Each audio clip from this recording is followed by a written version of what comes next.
Surprenant. What's up, San Diego? And a happy Thursday to everybody out there in America's finest city. I'm Braden Surprenant, live in San Diego. He's Frank Marchese, live in Baltimore. Adam Klug running the board today. Lots to talk about today in the sports world. Lots to talk about today on a lot of different things. Most notably, why I am here in San Diego while Frank is live in Baltimore for the Army-Navy game. Well, we had some travels yesterday. I don't even know what day it is. I guess today is Thursday. I got that part right. Today is Thursday, yes. Today is Thursday. So what happened yesterday was, as we just might as well just get into it, of why we are now in separate places and why we will be in separate places for the next 2 days. Do you want to tell your side of the story first, and then I'll give my side? Yes, okay. Of course. So, Frank, you look dapper with the gear. He's got the Army Navy credential already, looking good. Where are you at right now? This is a serious piece of kit. We're in the Inner Harbor right now. We're set up. This is a temporary place. This is not where we'll be tomorrow. Tomorrow we will be at the big, the proper media row. This is pretty much the travel day from what we've said, from what I've heard. Yes, so. This is usually the travel day. We usually get there early to try to, because they're going to have a welcome thing and all that stuff. And you could go to a concert tonight, Frank, which is great if you wanted to do that. And then tomorrow's going to be the big day. They take you to dinner, all that stuff. It's gonna be fun again. That's a whole deal. You better go to the march on, by the way. You can't not go to that. Oh yeah, no, I'm not gonna skip any of the gimmicks. I am going to skip some of the gimmicks tonight because I slept 3 hours on the plane and did not sleep in the hotel. So I'm going to withdraw a little early tonight, but tomorrow and Saturday I'll be all in. That's probably more sleep than I got. So yesterday we had planned to take the red eye to Baltimore. It was a 7:00 flight to Salt Lake City, and then it was a 11 o'clock flight to something like that to Baltimore. And so as we were getting ready to head down, after the end of the show, I went to practice to do my final practice of the week. And then I headed home. I got all my stuff packed up, and I got my first notification. Your flight's been delayed by 45 minutes, which is fine. That happens every once in a while. We had an hour and 45-minute layover scheduled for Salt Lake City. Like, oh, at 45-minute delay, that's not too bad. And then it started creeping up again. And to our departure time only being around 8:30. Well, the problem with that was we didn't get on the plane until about 8:30. Yeah. And when we finally got on the plane, we even got hit with something else. Alaska Airlines, you guys got to fix your stuff here. Yeah, apparently. So to make things worse, as we get ready to taxi out, and still have time to make the connecting flight. As we're about to taxi out, Alaska Airlines has a jet break down right behind us at San Diego's airport. Mm-hmm. So the pilot comes on the intercom and goes, we'd love to get going and get everything going and get you to Salt Lake, but Alaska Airlines has had a little bit of a malfunction, and they're blocking our exit to get out of here. So once that gets cleared up, we are able to get moving after a couple other flights clear out of there because there's now not a pileup, but there is a long list to get through. So they finally get out. We taxi out, and we take off. And I'm looking at the time of arrival to when the plane is going to depart in Salt Lake City. And I already know it's going to be a little bit razor thin. It's going to be close. The Salt Lake flight was scheduled to depart at 11:57 was when we were supposed to leave. And that was with a delay. Salt Lake. Yes. And so it's 11:57. We're supposed to land at 11:47. The gates close 10 minutes before they take off. So as we're flying, I'm like, all right, this is going to be close. We take off. I still have internet on my phone because I logged into Wi-Fi. Frank did not. Yeah, no, this is where I'll let you uninterrupted go, and then I'll go. I'll pick it up from when we get on the plane. We get into the air, and we're heading to Salt Lake. Now, here's the thing with our travel plans. They were booked through a travel agency run by USAA. I got an email from Delta and then an email from the travel agency while on the plane. Now, The first email I got was from Delta, and Delta said, "We're sorry you missed your connection. Here's your new itinerary." And I was like, well, I guess I'm not going to make the connection in Salt Lake. They already said, and I'm looking, and my flights are now different. Now it's a flight to Atlanta, and then Atlanta to Baltimore for today on Thursday, not the overnight flight. And so my flight has already been changed. So I'm like, all right, well, I guess Delta's pretty proactive about this. And I'm texting Frank like, hey, we got to figure out what we want to do tomorrow because we're not going to be able to do our show because we're supposed to land in Baltimore at 4:00. Our show starts at 1:00 in Baltimore on the East Coast. And we got to get a hold of Adam, and I can't get a hold of Adam because he's got a Droid, so the Wi-Fi doesn't work. I thought about emailing him late at night. I didn't know if he was going to see it directly. So I'm dealing with, and Delta sends me like, oh, we're sorry. Here's a free hotel stay. Here's a free meal. And I'm like, all right, well, I got to be on this before we land in Salt Lake, so we're not sitting there, I knew that our flight the next day was going to be early in the morning. So I'm getting proactive, and I'm starting to put into place everything I need to get done before we land in Salt Lake. So I already have new tickets. Again, I don't know why mine got changed and yours didn't, but then I kind of found that out again this morning. So I don't have it when we land in Salt Lake City. I don't have a ticket anymore to the flight to Baltimore at 11:57. So even if I sprinted to the spot, I still wouldn't have been able to get on the plane because I no longer have a ticket because Delta had already flipped my tickets to Thursday's flight to Baltimore. So I get off the plane. I'm like, well, I'm not going to sprint down there. I don't have a ticket for this flight anymore, and I don't even know if it's there. So I go to the bathroom, and then I go straight to the kiosk. And I go, okay, well, let's figure this out. So I go to the kiosk, and they're like, you coming off from San Diego? I'm like, yeah. Going to Baltimore? And I'm like, yeah. They're like, all right, let's get get everything set up for your new flight. And then I was like, okay. I go, what are we going to, I was like, well, I can't, it doesn't make sense for me to go to Baltimore anymore, which that confused them. They had no idea why. And I was like, I need the next flight back to San Diego. And so I'm trying to explain it to them, and they're like, okay. And then meanwhile, Frank's like, I made it on the plane. And I'm like, oh, well, they're still here? They're supposed to have already left. They didn't leave because they had to change planes because the plane that flight to Baltimore was supposed to be malfunctioned. And so they got on a new plane. Frank makes it like 2 seconds before they close the gate. And he starts to taxi out. Meanwhile, as I try to flip my flight to San Diego, they're like, oh, we can't do this. Your flight's still here. You can still make it. And I said, no, I can't. It's already starting to leave, and it's already left. And they're like, no, it says it's here. And I said, I know somebody on that plane. It is already left. Plus, you already got rid of my ticket. I don't have a ticket on here anymore. And they're like, well, we can't change this now for free because you could have made it. I'm like, all right, well, you didn't really set me up for success there. So it cost me like $30 to change the flight, whatever. I was like, I have funds. Just, you know what? You chalk it up to the game. So it took them forever because they could not flip it until your plane physically took off. So I had to sit there. And so they go and they're like, okay, you're all booked for San Diego tomorrow. Sure you don't want to go to Baltimore? I said, I'm sure I don't want to go to Baltimore at this point in time. So I take it. They're like, all right, you have to bring this to the gate tomorrow and ask for you're booked on the plane, but you don't have a seat until you bring it to the gate tomorrow. So I Uber to the hotel, which is a mile away. I probably take like a two and a half hour nap. And then I get up again at like 5 a.m., get back on the airport shuttle, go back to the airport. And then I go through, and as I'm getting my seat, the lady at Delta was like, oh, yeah, this happens sometimes with our computer system. It's so proactive that it'll just automatically start doing things to overcome, complaining lines and everything like that. And I was like, oh, thanks. Appreciate it. But she helped me out. She was very nice. She was like, hey, it sounds like you've had a really long night. Let's get you gave me a row to myself in the exit row, had the middle seat open.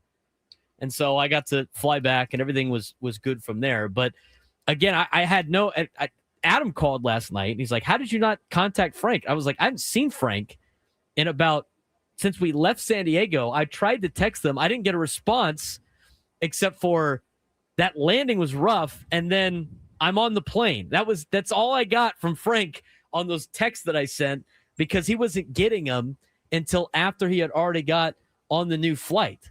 And so Frank was able to make it to Baltimore. Somebody had to do the show, but also it wouldn't have made sense based on what my schedule was for itinerary to fly out to Baltimore. So I'm back here, and we got here super fast, no delays. We beat the time by 25 minutes. I got home, I was able to shower, get my car, get to work on time. Everything is normal. We worked out everything that's going to be the case for tomorrow's show with guests and everything like that. We still got the coverage with Frank out there in Baltimore. And again, I'm glad that Frank got to make it. I've been to Army Navy 3 times now. Every time it's a blast. They want us to come again next year. They've already said it. They're very, they're sad that I couldn't make it out there, which is fine. I totally appreciate it. But you know what? I'm glad you got to make it, because you're going to have a great time out there in Baltimore. Now, what were you doing during the flight? I thought you were passed out because I couldn't get any response out of you on the phone. No, I screwed up the Wi-Fi. I didn't get signed on to the Wi-Fi properly. So I didn't get the emails. I didn't get the texts. All I'm doing is I'm looking at the flight to see when we're going to get there. So I am now in rush mode. I have to get off of this plane as fast as humanly possible to get to the next gate. Of course, our gate was gate 16. The Baltimore flight was at gate 38, clear across the other side of the terminal. So the entire time I'm running over there, I'm cursing, why are planes so bleeping wide? Because this is unnecessary how far I have to run. We land. I know you're in first class and I'm in the back. So I know you're getting off first. I get out, and I must have gotten out while you were in the bathroom, because you were wearing a bright blue hoodie. If I miss that hoodie, I'm blind. I didn't see you, so I asked the gate attendant, do I have a chance? Do I have a shot? She looks at her watch and goes, if you hurry, you just might. That's all I needed. Boom. I'm out. I am running to the gate. I get there. I'm huffing. I am sucking wind. And I finally get there. I'm getting closer. I'm seeing people there. So I'm like, oh, thank God. People are there, which means they haven't boarded the plane yet. I get on. I am the second to last person to get on the plane before they close the doors. And I am off. I text you. Of course, I text my parents. I made it. I don't know how, but I made it. And then I get the text from you oh, I'm switching my flights. I'm like, oh, this is going to be good. I told you earlier in the day, based off of my luck, I told you should have taken a different flight. I should have. And that's exactly what happened. I don't blame Alaska Airlines. I blame you for being on the same plane as me. The entire 2-hour layover that we had in Salt Lake City was taken up by the plane needing repairs in Salt Lake City before it came to San Diego. And then the Alaska Airlines thing taking up a half hour.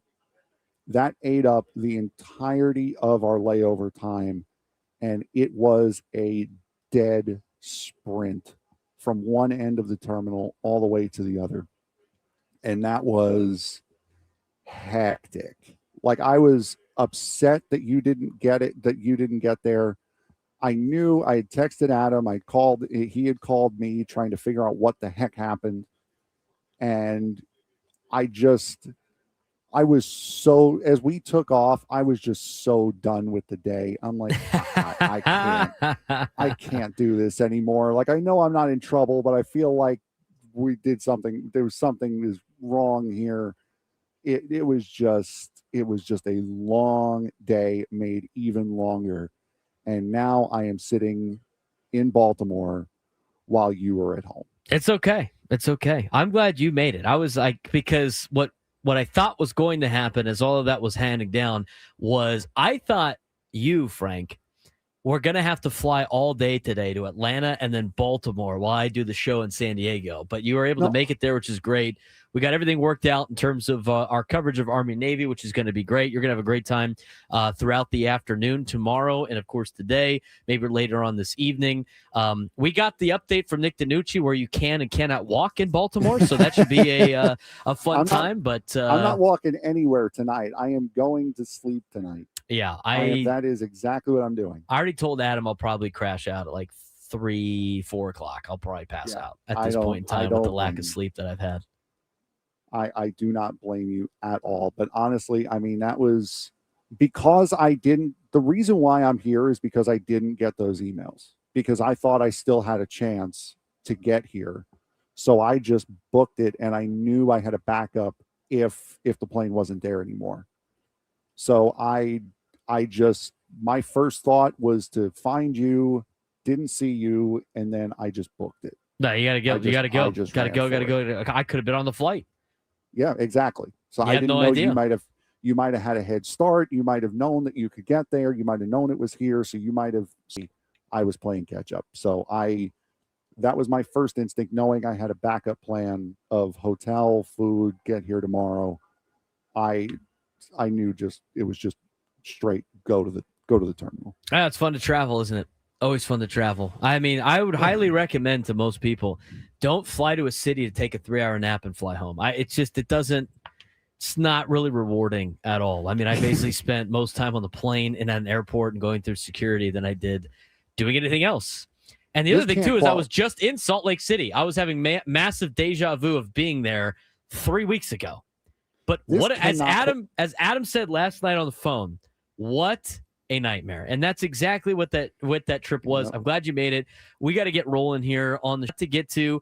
We'll probably tell a little bit more stories later on in the show. We got a Padre that is now an Atlanta Brave. We'll talk about that a little bit later. What can we pull in from the winter meetings? There's a lot of news and updates that have kind of trickled through of what the Padres' plans might be in that sort of sense. We got the Sheronne Moore situation that got from like funny memes to very serious very quickly.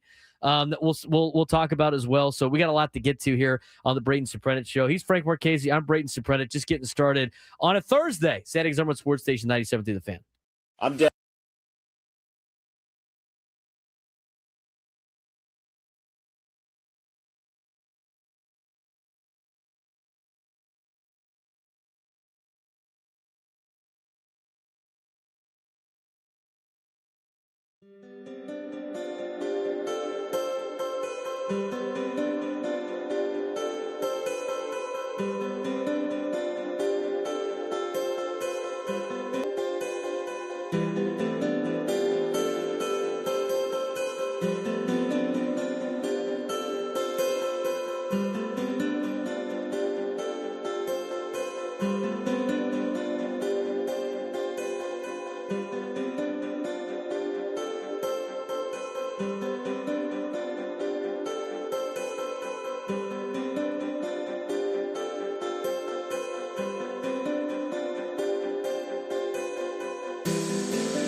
August 97th to the fan. Join us on the David P. Shapiro fan hotline. David P. Shapiro, criminal defense attorneys helping good people regain control of their future when charged with a crime since 2010. Visit davidpshapirolaw.com. I do want to get to some news that is just has been put out there by Jeff Passan that was reported on the morning show. Closer Robert Suarez and the Atlanta Braves are in agreement on a 3-year, $45 million contract. Sources tell ESPN. Now, as much as this is breaking news, I don't think this is very shocking news for a lot of Padres fans. It might be for a lot of people in the YouTube chat. There were some people in the YouTube chat that were like, oh, Padres can't keep any of their guys. I didn't think Robert the Padres as soon as he opted out. I don't think the Padres are going to offer him anything when they have an inability to potentially pay for starting pitching. They don't have the luxury to pay $15 million to a guy that closes games, not when you have a guy like Mason Miller sitting there in the bullpen ready to go, and having other players like Jeremiah Estrada and like having, guys like Jason Adam who's going to be back eventually next season. And they just loaded up on more bullpen arms. And guess what all those guys do? They all throw close to 100, if not 100 miles an hour. So he goes to Atlanta to be their setup guy. Raisel Iglesias is still going to be the closer, according to reports involving the Atlanta Braves. The Braves get a bullpen arm. I think it's good for Atlanta. But to be honest with you, I'm not really going to lose too much sleep over Robert Suarez not being a Padre, Frank. No, we expected him to be going somewhere else. And the fact that he stays in the National League, it's fine. You guys had a really good record against the Braves last year. But this really can't come as too much of a surprise that he's not going to be on the Padre roster next year, because this is more or less what we were expecting and anticipating coming into this offseason. What Jeff Passan then said, between Robert Suarez and Raisel Iglesias, Atlanta now has 2 of the 5 relievers with the most saves of the last 2 seasons. With a healthy Chris Sale, Spencer Schwellenbach, and Spencer Strider, plus a full season of Hurston Waldrop, their pitching could take a huge leap, something that Atlanta definitely is needed. Now for the Padres, again, I don't think he was part of the plans. I don't think they were really asking for, to potentially bring him back. Would it be nice to have Robert Suarez on the team? Probably. But when you are at the budget that you have currently, Robert Suarez is a luxury that you cannot afford at $15 million a year. And you know what? Good for Robert Suarez. He gets an additional $5 million a year on a 3-year deal. He's getting up there in age. I mean, this is kind of like his last opportunity to potentially cash in on a contract. So I wish him the best. But here's what I have to say about some of the, players that have done well in a Padres uniform when they walk away and the Padres don't necessarily get, we don't know if they give an offer or not. I highly doubt it. But sometimes you have to say thank you for the memories. I said the same thing about Gary Sanchez when he got picked up off, they claimed him off waivers. When he got DFA'd by the Yankees, they needed a catcher. He went out there and, he raked. He had a lot of home runs. It was finally some type of offensive production for the catching position for the Padres. But at the end of the season, people wanted to give him like $10 million to stay. No, thank you. Thank you for the memories. See ya. You could do that with a lot of players. Now, there's been a couple of players that I think the Padres probably should have brought back that had the ability to bring back, I would say. But you know what? As much as we talk about how this team needed to make some changes and needed to improve in other areas, we still find ourselves, Frank, talking about, people being like, we got to bring all these guys back. Well, if you're bringing everybody back from last year, you're not really making a lot of changes. No, and you're not fixing many of the problems that had happened. And we had talked about it going throughout last year, that how would 2025 Robert Suarez do at the end of the season based off of how 2024 Robert Suarez did? And again, it was more or less, you started relying on Mason Miller more and more and more as the season went on. And as you got deeper into the season, as you got into the playoffs, it was Mason Miller was that late inning guy. So you were already kind of phasing Robert Suarez out there towards the end. And you're right. It's one of those deals where he pitched great here, but with the team needs and with what Suarez was expected to get, you couldn't justify spending that much money on an extra commodity, which is what he would have been this year. Yeah, when you have a major need for starting pitching, and starting pitching costs you $15 to $20 million a year per player, you can't be burning in on bullpen arms when you know you can go get. I mean, there's like 100 arms right now in the that are relievers that are ready to sign with a lot of different teams. So I don't think it's that big of a. I mean, thanks for the memories. Robert Suarez led the team in saves, led the league in saves. Has been a high saves guy over the last handful of seasons. I mean, what another great find by AJ Preller, getting him overseas, right? I mean, the story that Robert Suarez was, and remember Robert Suarez's first outing. Remember how much of a disaster that was on that opening day in Arizona, where he gets fed to the wolves and ends up coughing up the game, and you're like, oh man, I don't know what we could do with this guy. But he ended up having a great Padres career. I would imagine he's probably finishing his career in Atlanta. I mean, he's not young. He's 35 years old next year. He's going to be 35 years old. He's going to be signed under contract for the next 3 years. I mean, is he going to pitch until he's 40? Is he going to be able to throw 100 miles an hour until he's 40? He's a one-pitch guy. I mean, he didn't really rely on any other secondary pitches, and you got a guy like Mason Miller. Now, whether or not they trade Mason Miller remain to be seen, but it didn't sound like they're going to really pull from the strength of the bullpen to help starting pitching. And we're going to talk a little bit more about that as the show goes on. I mean, just because the winter meetings are over doesn't mean the Padres are not primed to make a move or make any type of massive decision. But the biggest news today, of course, the biggest signing that involves San Diego is Robert Suarez is now at the Atlanta Braves. You're going to have to deal with them in the National League, but you know what? You're not dealing with them in the National League West. So, again, it's one of those thanks for the memories kind of moves right there. You're not overly. I wouldn't be overly upset, Padres fans, that Robert Suarez is not a Padre, because I didn't really see it truly happening. And I don't even think he was on the radar for a lot of. I mean, when you see all the rumors around the Padres with the winter meetings, there was nothing about like, oh, they've checked in on Robert Suarez. But I'll be interested to see what they decide to do and what's happening at post winter meetings. And there's some information that has been reported in the winners and losers of the winter meetings. And in this article written by a handful of different journalists for ESPN, they got some nuggets about who could be moving, who might not be moving, who is kicking the tires on.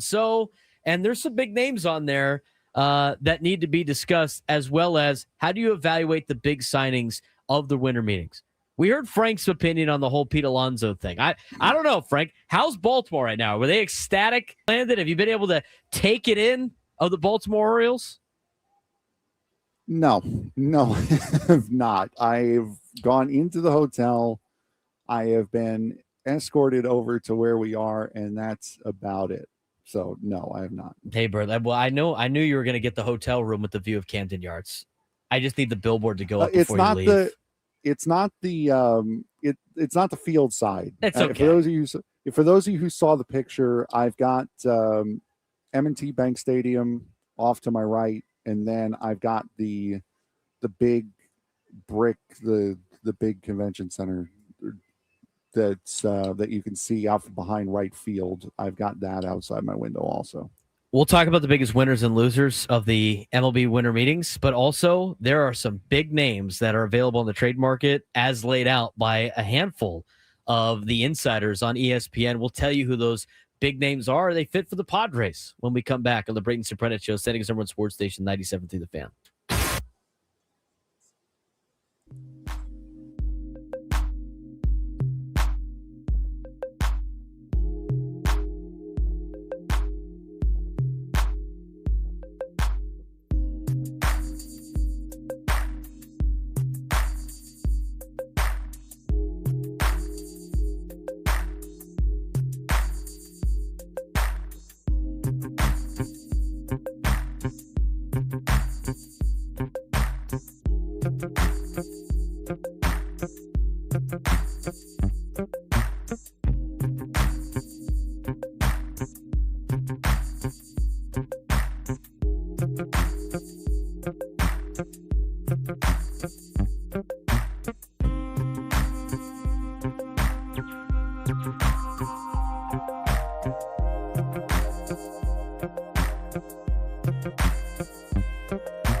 Live from San Diego, the Braden Surprenant Show. Also live from Baltimore today. Frank Marchese live in Baltimore. He is there to cover the Army-Navy game. A little bit of a travel fiasco for myself the last 24 hours. I can't wait to go to sleep. I'm going to tell you that right now. Yeah, no kidding. I forget that Salt Lake's on Mountain Time, too. So I was up earlier than I probably had originally thought. So I think I have I'm running on 3 hours of sleep. Not even that, because do you ever have to wake up early in the morning? And so you just keep waking up thinking the alarm's going to go off and you don't really get sleep. That was me last night in this hotel room I got. And then right at the moment when you roll over and get comfortable and finally rest and relax, that's when your alarm actually does go off. You know what I kept doing? I kept waking up and going, oh, I have 2 hours I can still sleep. Oh, I have an hour and a half I can still sleep. Oh, I still have an hour I can sleep. And then after because I was going to get up at 5:45, go down, take the 6 o'clock shuttle because I was right next to the airport. And instead, I decided to just be up at 5 o'clock. And then I just dilly-dallied in my hotel and waited in the lobby for the shuttle. And, the rest is history. I got a very nice drive to the hotel here in Baltimore. Yeah, the nice little driver name on the side. Yeah, it was very nice. And it reminded me that there really is, it's East Coast cities are really like no other. They all look and feel almost exactly the same. They kind of do in the time, because for the Army Navy game I've gone to New York, I've gone to Boston, I've gone to Philly. Next year it's back in New York. So might have to, hopefully have better travel plans for that one. Yeah. But yeah, they're all kind of the brick buildings, the old, the nostalgia of the oldness of the buildings and stuff like that. All pretty cool stuff. You got the infrastructure of like old foundries, and there's a bunch of smokestacks up here that are. Yeah, all the streets are designed for like horse and buggy and not like automobiles and all that fun stuff. Yep. I'll tell you, I did get like a throwback, just smelling the leather of the car and driving, just sitting there getting driven. It was almost like being back in my grandfather's car when he would pick us up from the airport when we would come out there. So that was unexpected and really a little trip down memory lane yeah. for Frank. Let's take a trip down memory lane of the winter meetings the last couple of days and assign some winners and losers, but also in an article by ESPN, it was one of those roundtables that they do where they have a bunch of different insight from reporters from around the country that all work for ESPN, laying into what they have heard, what's on the rumor mill, and other names that might be available via trade. Now, let's talk about the winners and losers of the MLB winter meetings. They laid out a couple of names. I think I tend to agree with them. I mean, I would say the three biggest winners off the top of my head, without even looking at what they said, would be the Dodgers, Phillies, and Blue Jays. You guys dive deeper, they agree the Dodgers, the Phillies, and the Blue Jays are the biggest winners at the MLB trade deadline. Getting Edwin Diaz for the Dodgers, again, they just got another to all their other closers and spending all this money. Phillies keeping Kyle Schwarber, I think, was huge for them. They needed to do that. And then the Blue Jays, they've been aggressive. They've gotten a taste of being in the World Series, and they are getting aggressive. They went and got Dylan Cease. They're making other signings. They're spending the money. It's not that they're just offering, because they've done that in the past, but they're actually getting some high-level free agents to sign with them. And I think they're massive winners. Anybody out of that name that you also think is a winner for the winter meetings? No, I mean, I think those are the three teams that were the most active, and those are the three teams that got the biggest names. I think we can skip over the biggest loser. I think we all know who that is. But yeah, the Dodgers got better. They got stronger, which is scary to think. The Phillies got one of their guys back. Now their focus is turning to JT Realmuto. They also want to keep Ranger Suarez around as you would. And then Toronto getting, I mean, before the winter meetings, getting Dylan Cease. I mean, that's a big signing as well. And I would also have to say, like I said, I told you when it came down to the Schwarber signing, you scoffed at the idea that Baltimore was a big spender. You thought that Baltimore was just throwing money out there just to say, hey, look, we tried. And then you saw what happened in day 3 is they got that big money signing for about the same cost that it would have cost to get Kyle Schwarber. So I would say Baltimore also a big winner out of the winter meetings. Yeah, I would agree with that. Baltimore is a winner. They were able to get Pete Alonso, right? They were able to add other pieces, Ryan Helsley, another. I mean, they're able to go get arms that they needed, but also some big time. And they're not done. That's the other thing that makes them kind of a winner here is they're not done. And Birdland's getting excited out there. I'm sure you'll start seeing it. And we'll see what happens with the Ravens this weekend. See if they if they keep the purple out or they go back to the black and orange for baseball season. Spring might be a little bit earlier than normal in Baltimore with the way that they've been spending money. So I do agree with that. The biggest loser, obviously, is the New York Mets. We talked a lot about them yesterday. They missed out on Kyle Schwarber on an opportunity.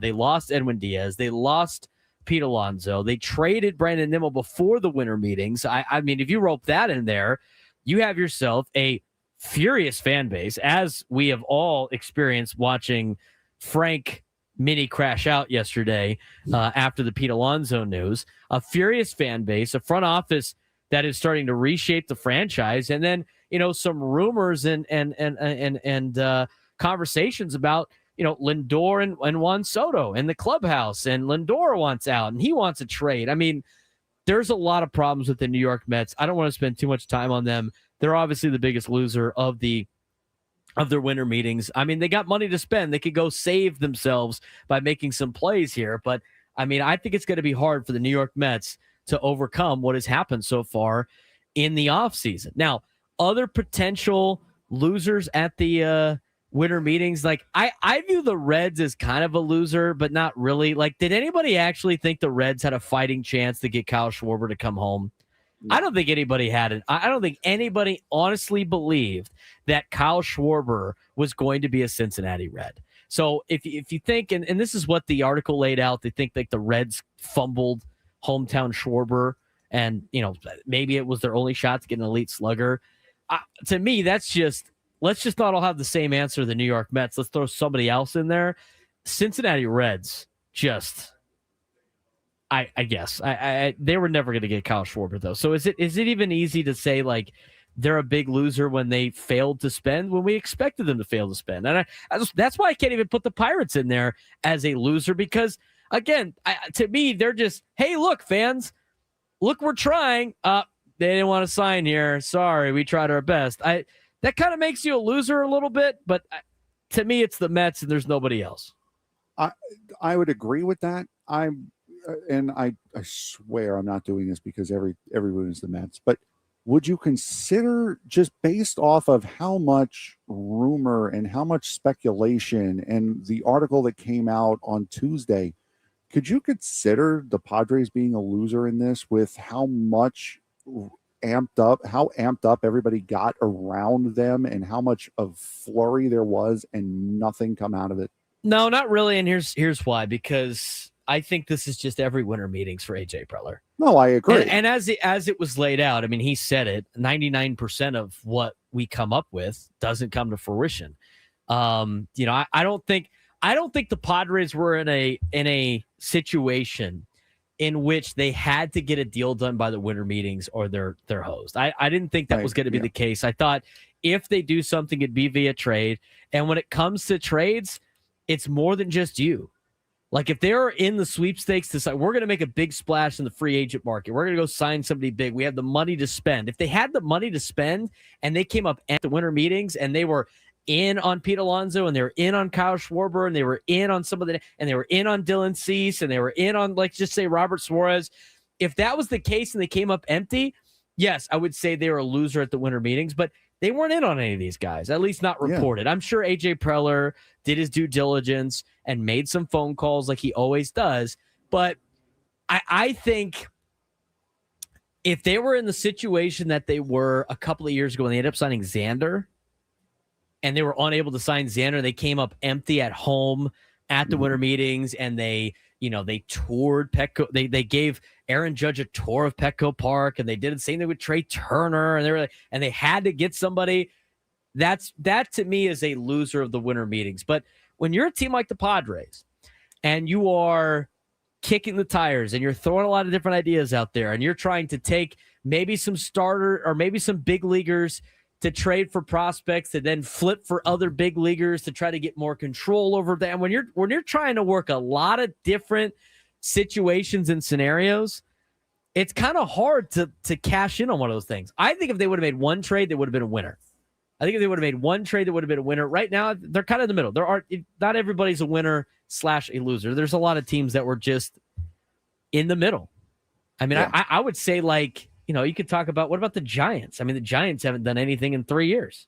Yeah, they won. I mean, they won the trade deadline, but they haven't done anything either. Obviously, I mean, we know that for a fact. But the only reason why I said, like, I threw the Padres out there as a possible loser is because of how the whole winter meeting seemed to be focused on them, whether it was the rumors, whether it be there was all these trades and everything how much we saw of AJ Preller, and we saw AJ Cassavell on, we saw Craig Stammen was there. There was so much hubbub and hoopla around the Padres over the winter meetings, and nothing came of it. I totally agree that you can't just call them a loser because they didn't get something done, but it's just so much expectation and nothing to come of it. that's the only reason why I threw it out there. Teams that are under the most pressure now after the winter meetings, I would probably say the New York Mets. I would probably say that they're probably under the most pressure right now.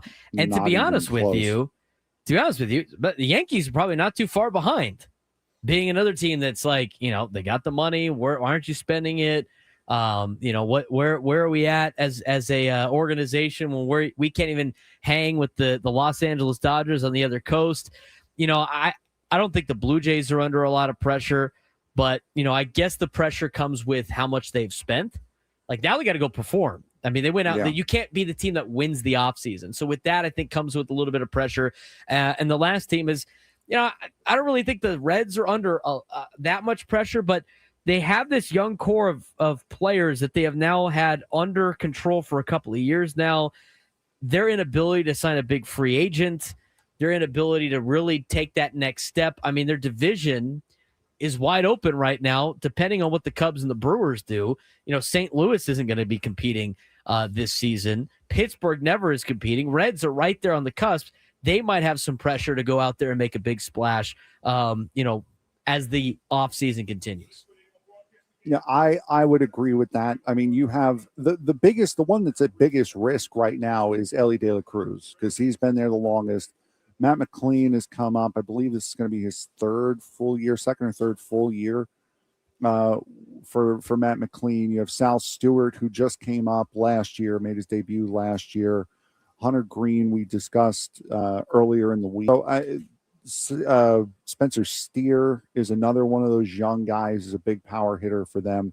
So, I mean, there are Cincinnati, their window is open right now. And if there's a time where they are going to overpay for somebody to try to get some form of forward momentum going with this young core, I believe it would be now. So yeah, I would totally believe that they are a team that has that has some something to prove over this offseason. As we dive into recapping what happened at the winter meetings, and today's a big day for that, there's a lot of questions that need to be asked about certain teams that we've just talked about.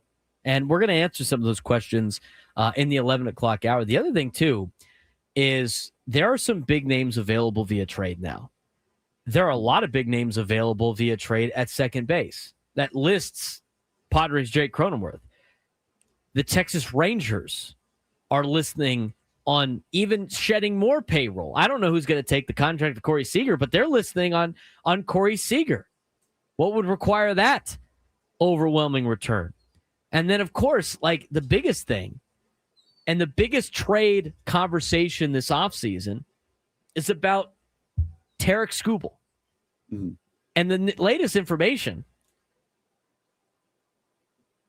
on Tarik Skubal is a trade is likely.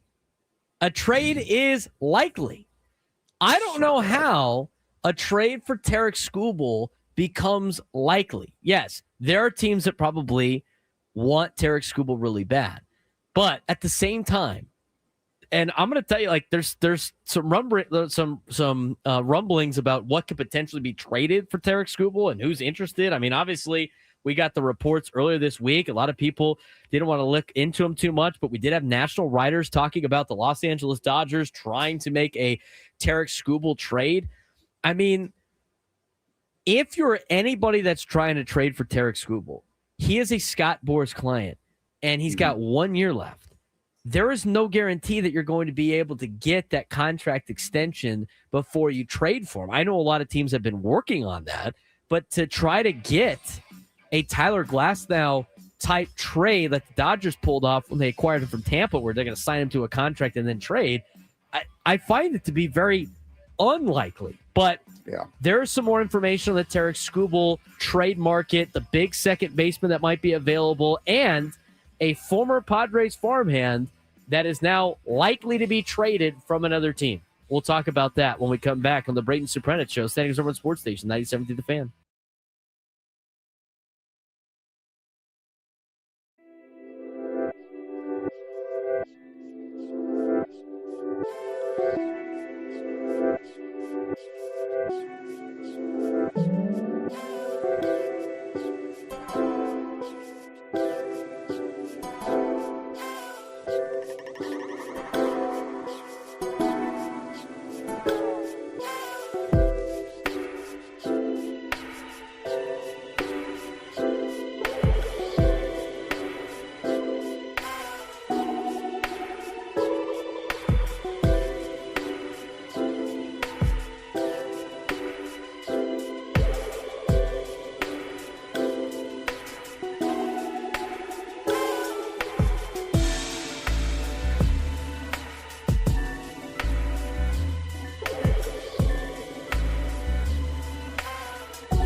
11 o'clock, Braden Surprenant Show, live in San Diego. Frank Marchese, live in Baltimore for Army-Navy. We'll have a full Army-Navy level show in college football tomorrow. Should be a fun time.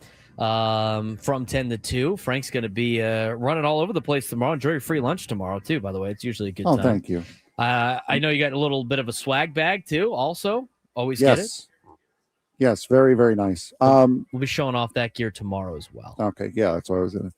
You have a beanie. Right now, you have a beanie right there in front of you, don't you? Well, I had, it's a little perturbed right now. There we are. There's your Army-Navy beanie. Yes. Probably be wearing that at some point here later today. I'm a little perturbed right now. We had our producer, Justin, on this end has swapped over and has left me with a Philadelphia Eagles fan. So this even is better. This is going great right now. That's awesome. Adam, ask him to spell Eagles for us. Yeah. Adam, can you play the Adam, can you play the thing on our hotkey thing, please? Would you mind? He's got to find it. He doesn't know where it's at. Where did you leave it's right on the bottom row of our hotkey page.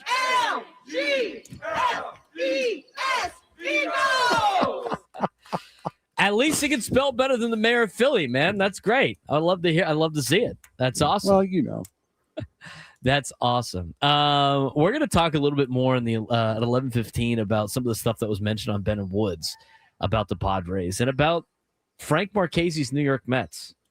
Some interesting stuff. And there's a lot of smoke to a lot of different things right now. And we're going to talk about one of them in particular. I mean, here's a couple of the nuggets that we want to get to before we talk solely on, I think, the Padres on their second baseman. But they said a Tarek Skubal trade is likely. I mean, Alden Gonzalez even mentioned that maybe Tyler Glasnow could be involved with the trade to Detroit to get Tarek Skubal. I don't know why that makes any sense. You're signing up. If you're the Tigers, you're getting rid of the best pitcher in baseball. Arguably, if you want to give me a list of 5 great pitchers, sure. He's one of those 5. I know he's under a contract for only 1 more year. You are a contending team. You are playing. You have a chance at a World Series when you have this guy. Why would you give him up at $17 million a year for a guy in Glass now you're going to have to pay for the next 2 years at $30 million a year, knowing that he's probably not going to make it through the entire season because he hasn't done it yet in his career. At least it doesn't seem like it. I'd probably have to go back and really dive into those. But I feel like that Glasnow and prospects, that's what you're going to get for Tarek Skubal. And then if you're the Dodgers, you better guarantee that Tarek Skubal is the guy that's going to sign a contract extension. Otherwise, it doesn't make a lot of sense. Now, we talked about Tarek Skubal. Rangers listening on Corey Seager. Texas is not shopping him, but they're listening. Everybody's listening on everybody. I don't really want to spend too much time on this. $186 million remaining on his contract. He's still an elite player at age 31. Rangers are facing a payroll crunch after moving Marcus Semien. I mean, if they trade Corey Seager, I don't know what people are going to go watch in Texas. And on top of that, it's like, I don't know. Who's going to be trading for a guy like Corey Seager with the contract he has? Maybe people will. Maybe teams are interested in that. But like the listening thing, I can't start looking at listening yet when it comes to Texas Rangers. I say it's about a 35% chance, not even that. I give like a 10% chance that Corey Seager is not playing for the Texas Rangers. I would have to think he's going to stay there. But to go back to the Skubal and Glasnow thing, you're going to double your payroll by paying $30 million for Glasnow for 2 years, but you can't afford to sign Tarek Skubal. Tarek Skubal. I mean, that to me, that just straight up on its own doesn't make sense.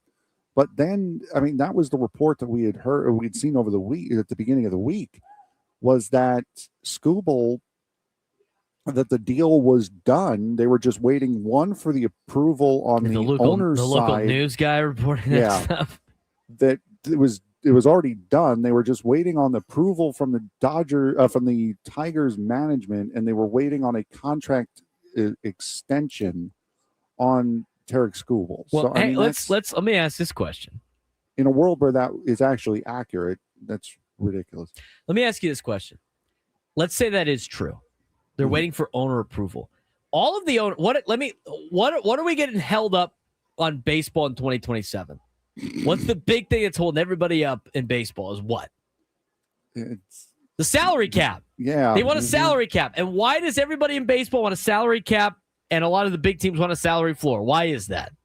So it's more competitive. Yeah, but also so the They don't have to Dodgers can't pay go as much. buy Yeah. everybody, right? Yeah, They can't exactly. go Yep. make an all-star team. So if all the owners are like that, I mean, there needs to be a point where, like, you're the Tigers owner or whoever family owns the Tigers should, like, you know what? Why are we doing this? Yeah. Why are we Yeah, playing exactly. into their hand by giving them somebody else unless they're so enamored by their prospects that they have? It doesn't make any sense to me. No, from a I Tiger don't. standpoint. The Tigers are a big market. How can the Tigers, with what they have in Detroit, a major city in the Midwest, a major market with multiple sports teams, how do they not have the money to keep Tarek Skubal? I don't understand. I really don't think it's a question of money. It's the will. Do you have the will to fight and have this team continue to fight, especially when you see the team that wins the American League Central every single season, the Guardians, with a $100 million payroll or less. So, I mean, it's why would you go out there if you could win the division, you could be in the playoffs every year and still somewhat have a reasonable salary? I mean, that's why would you go out and do it? Let's talk about one more piece, and then I want to get to the second baseman. Former Padres farmhand, Mackenzie Gore. Mm-hmm. Mackenzie Gore with the Nationals. He's done fairly well. He hasn't been a dominant pitcher, but he's been a really good pitcher. He's been a pitcher probably that I think the Padres would love to have back on their team. I don't know if they would undo the trade for Juan Soto, but at the same time, he has been a guy that has been very successful. Ups and downs. I mean, he's had some outings that were rough. The Padres roughed him up not too long, last season. Yeah. Mackenzie Gore, and this is what I talk about. This is what I was talking about in this whole Soto deal that we like to over discuss. I mean, if Mackenzie Gore and James Wood and CJ Abrams don't sign contract extensions with the Nationals and they end up leaving in their prime, the Padres win that trade even more than I think they already do. But Mackenzie Gore has 2 years left under control. He's 26 years old. He's a free agent in 2028. The Nationals find themselves in a position where they think Mackenzie Gore is at its peak for being, traded away. Almost like Juan Soto was when they traded Juan Soto. The Nationals are listening aggressively, and the report is that Mackenzie Gore is likely to be traded. Yankees or Orioles make the most sense, according to ESPN. I mean, the Orioles need starting pitching. They're looking for a perfect trade partner. I mean, when you talk about crazy blockbuster trades with A.J. Preller, these are the kind of situations where you could see the Padres trading a Nick Pivetta away, getting prospects, sending him to Washington and other parts to get other starting pitching. Maybe he can work on getting Mackenzie Gore back into a Padres uniform, but they think it's likely that Mackenzie Gore goes. What percentage chance do you think? I think Mackenzie Gore is at a 70% chance of getting traded because the Nationals are continuing to do the same things that they've done over and over again. They got the benefit of Strasburg at his peak and Juan Soto as a young buck to win a World Series, but they just seem like I would be shocked if Abrams or Wood sign a contract extension in Washington. But I believe the report that Mackenzie Gore is likely to be traded. I don't know if CJ Abrams is going to get the opportunity to, because the reports have also been that he's being shopped as well aggressively. So you might have the opportunity, if you really wanted to get both of them back. You want to talk about trading the two biggest trade names that we've seen, Jake Cronenworth and Nick Pivetta, maybe trading them out to Washington, getting Gore back, getting CJ Abrams back to play second base, and getting some prospects there as well. So that is a very realistic option. And I see CJ Abrams being a Washington National next year. I don't see Mackenzie Gore being a national next year. No, neither do I. The Nick Pivetta thing is interesting. Again, in those particular trades, you'd have to trade Pivetta to a contender, get prospects back, flip that another deal. And I think when you talk about the potential blockbuster deals and everything that has been circulating around the Padres, I mean, even AJ Cassavell saying, like, this seems like it's going to be an AJ Preller type offseason. Those are the type of trades that I think the Padres are working on. It's not going to be a direct like Nick Pivetta for a bunch of prospects. You're not going to get a lot of prospects with that. But the thing that's interesting to me is the second base position. Ketel Marte, Brendan Donovan, Brandon Lau, Jeff McNeil. Yankees are listing on Jazz Chisholm Jr., but the most smoke that we have seen for a second baseman, especially the most smoke we've ever seen with him in a Padres uniform, has been Jake Cronenworth. Mm-hmm. What percentage do we think what percentage chance does Jake Cronenworth have at being in the opening day lineup for the Padres on opening day? We're going to talk about that when we come back on the Braden Surprenant Show, sending us over on Sports Station 97 through the Fan.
And I've said this before,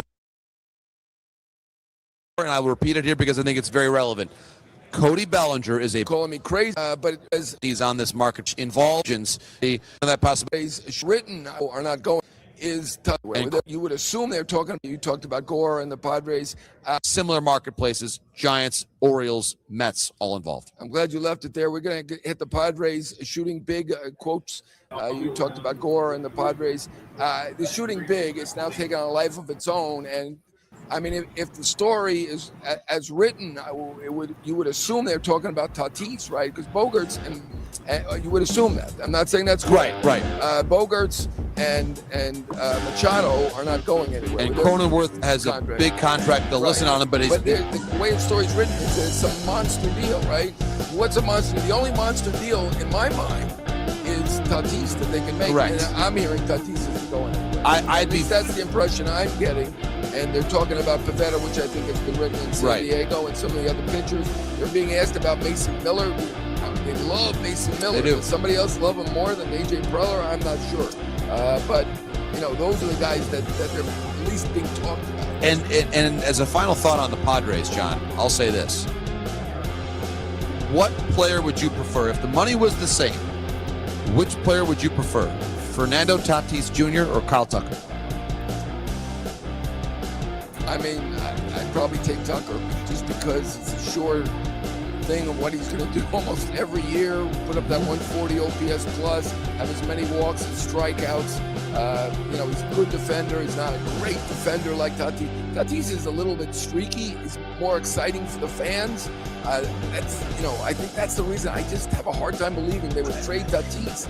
Yes. The fans love this guy. Of course, now we see the Mets let the Diaz and Alonso go, and the fans love that. So that's my point. I tend to agree with you that narrowly I would prefer Tucker. However, this is where it becomes interesting. Let's say you're a team that really wants a big outfield bat and that you miss out on Tucker.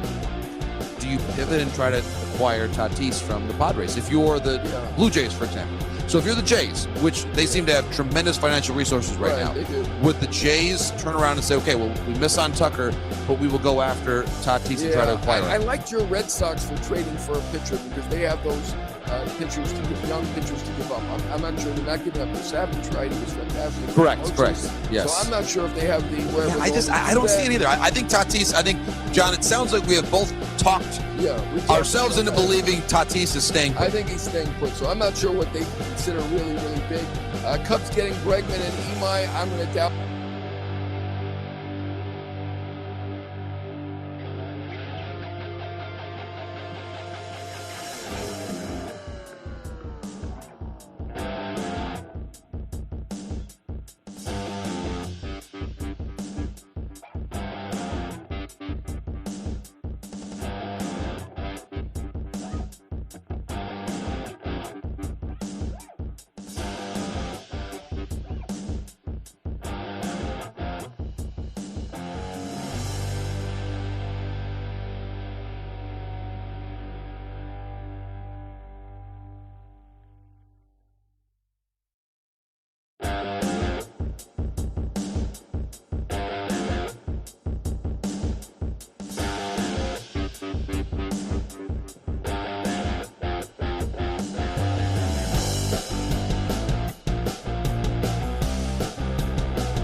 It's on 97 to the Fan. Join us on the David P. Shapiro Fan Hotline. David P. Shapiro, criminal defense attorneys helping good people regain control of their future. Win charge of the crime since 2010. Visit davidpshapirolaw.com.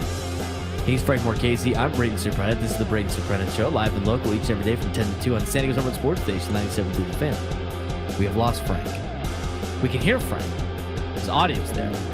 We can't see internet's Frank. starting to be funny now. It's the city of Baltimore is fighting back. They discovered that there's a Mets fan. How about that? So anyway.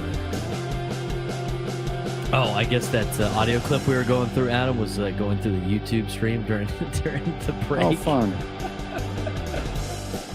So everybody's all upset. They're like, we're not trading Tatis. Awesome.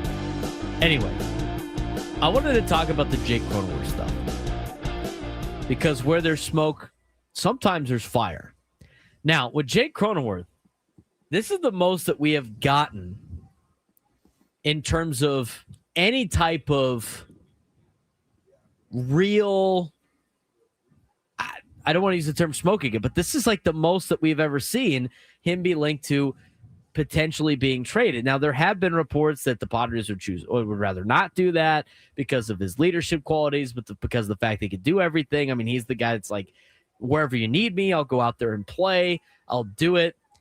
But as I start to break down everything that we have heard, and some of you on YouTube got to hear that clip that we were playing behind the scenes, trying to figure out if we wanted to play it or not, about with John Palmarosi and John Heyman talking about like the blockbuster moves, right? Because Kevin Acey's reported this like 3 days in a row for the winter meetings.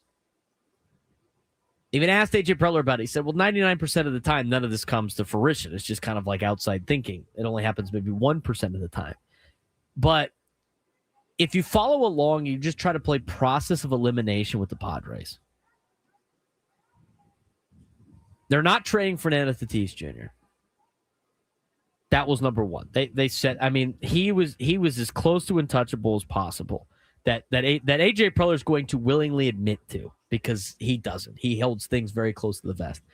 Jackson Merrill is in that category too. He's another guy that's probably never going to get traded. Not never, but it's probably close to never going to get traded.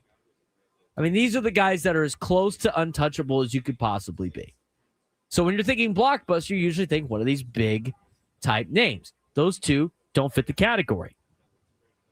Then you look at Manny Machado and Xander Bogaerts. Now, these guys have full no-trade clauses. So does Tatis. And with the full no-trade clauses, I find it hard to believe that they're going to just get up and move and waive their no-trade unless they get traded to an absolute contender. But even then, where they're at in their career, Why would they want to leave? They're getting all the money. This is why you sign no trade. That's why you sign contract no trade clauses, because guys eventually don't want to leave. Like Kyle Schwarber is a guy that invested himself into Philadelphia. I didn't get the update if he got a no trade clause or not, but he's another guy. It's like, why move your family? It's the last contract you're ever going to sign. People don't want to get up and leave. So I don't see it. I don't see it being those two players either. I find it very hard to believe that anybody's going to take on his contract. Xander Bogaerts. I also find it very hard to believe that he's going to waive a no-trade clause. We're going to talk about that with one instance where he has been mentioned with another team. Now, the other thing, when it comes to this full breakdown of what the blockbuster is going to be, what it could potentially be. You think about Jake Cronenworth and you think about Nick Pivetta. Like, these are the last two to me that make any sense in terms of making things happen aside from using the bullpen. Now, that's the other one I forgot to mention. They talked about they don't want to take away from the bullpen. They don't want to take away from the bullpen to add to a strength. Or, sorry, they don't want to take from a strength to add to a weakness and make both things mediocre, which would be taking from the bullpen to apply to your starting pitching. They didn't want to do that in terms of getting players to convert. They also didn't want to do it in a sense of, we like Mason Miller and we like Adrian Morejon and David Morgan and we like Jeremiah Estrada. We'd like to have them on the Padres. We'll listen to phone calls, but something's got to match up for us to be super into this. But the reality of the situation is, it's not the bullpen. It's not Fernando. It's not Jackson Merrill. It's not Manny. It's not Xander. That leaves relatively only two names that make any sense. Nick Pivetta and Jake Cronenworth. Those are the only two. Those are the only two that make any type of sense in terms of a, quote, big trade. Because here's the other thing. Like, somebody put in the chat, what if the blockbuster name is on the other side of the trade? Well, if that was the case, it would have a lot. It has to deal with the prospect capital that the Padres currently do not have. I mean, maybe they have more, but like I don't really see it. I think you're running into a situation where Nick Pivetta and Jake Cronenworth are your biggest options to potentially move, and then after that, if I have to call the Padres bluff in some sort of way, it's not calling their bluff on Fernando and the news on Fernando. It's calling the bluff on the bullpen. I think probably some bullpen arms might be leaving to make this thing happen, because I think you can rearrange your bullpen in a way where you, like, it's a Wandy Peralta, it's a Jeremiah Estrada, it's a David Morgan. You could get bullpen arms back from a free agent perspective. There's 100 arms available on the open market, and the more and more it becomes, you are getting bullpen arms that throw 100 miles an hour. I talked about this the other day when I was talking with a family friend who's in the White Sox organization. He's in, I think he was in development league last year when he signed out of college out of Texas Rio Grande Valley. He is in the White Sox organization. And when they are there at the complex league in Arizona, they share the complex with the Dodgers. He said they scrimmage the Dodgers almost every single day. And he said every arm the Dodgers have out there throws 100 miles an hour. Woods on the Fan. Throws 100 miles Coming an up hour. Friday, can't be any worse than. So, anyway, coming up Friday on Ben and Woods. Just kidding. You're going to be able to find bullpen arms that throw gas. So there's got to be some categories or some pitchers, I think, in the bullpen that might be traded. So as you look at everything that's laying out, what are the percentage, like what are the odds that Jake Cronenworth is in the starting lineup for the Padres on opening day? To me, I don't even want to put it. I think it's like, I want to say it's like 45%. He's in the starting lineup. And that's not because the Padres don't value Jake Cronenworth. That's not because, they think they could be better without him. You have to find something valuable to trade. And you currently don't have that that makes any sense for your team in the future. Like even the Nick Pivetta thing. Let's say you trade Nick Pivetta. It's only one season of Nick Pivetta. He's most likely going to opt out. It's not going to draw a huge prospect capital to give you back. He's not going to trading him is not going to fix the entire team. You're going to have to trade other pieces. And I don't know how much they have in the farm system that can add to that. But the reality is, if you're going to improve this roster, it's going to be Jake Cronenworth being sent out and Nick Pivetta being sent out in order to get the pieces back that you would need. That's just kind of using the notes and reading between the lines and trying to understand some of the reports that have been out there about what the Padres are going to do, what the Padres are expected to do, what defines a blockbuster type move, if you will. So as I look at it, I would say the most likely pieces being sent out of San Diego are Jake Cronenworth and Nick Pivetta. And I think they're going to, this is what I really think is going to happen. I think those two players and maybe a couple of bullpen arms. Maybe it's a Wandy Peralta. Maybe it's a David Morgan. Maybe it's a Jason Adam. I don't think they're going to trade Mason Miller, but maybe it's a Jeremiah Estrada. Like, I think all of those names might be available for the Padres to trade away. And I think it's Nick Pivetta, and I think it's Jake Cronenworth. And I think they're going to trade a lot of those pieces away and get some prospects back and maybe some major league fringe players. And then I think they're going to flip those guys for other major leaguers that they have multiple years of control on that aren't going to cost them a fortune. So I think that's the way that they're going to save money. I think that's the way that they're going to build their roster out. I think that's the way that they're going to fill all the holes. And to me, moving all of those pieces and getting all pieces in return and then shipping those guys off for major league veterans, that to me defines a blockbuster situation for the Padres more than we're trading away Fernando Tatis Jr., which, by the way, I mean, if you heard it on YouTube, if you were watching on YouTube and you heard it during the break,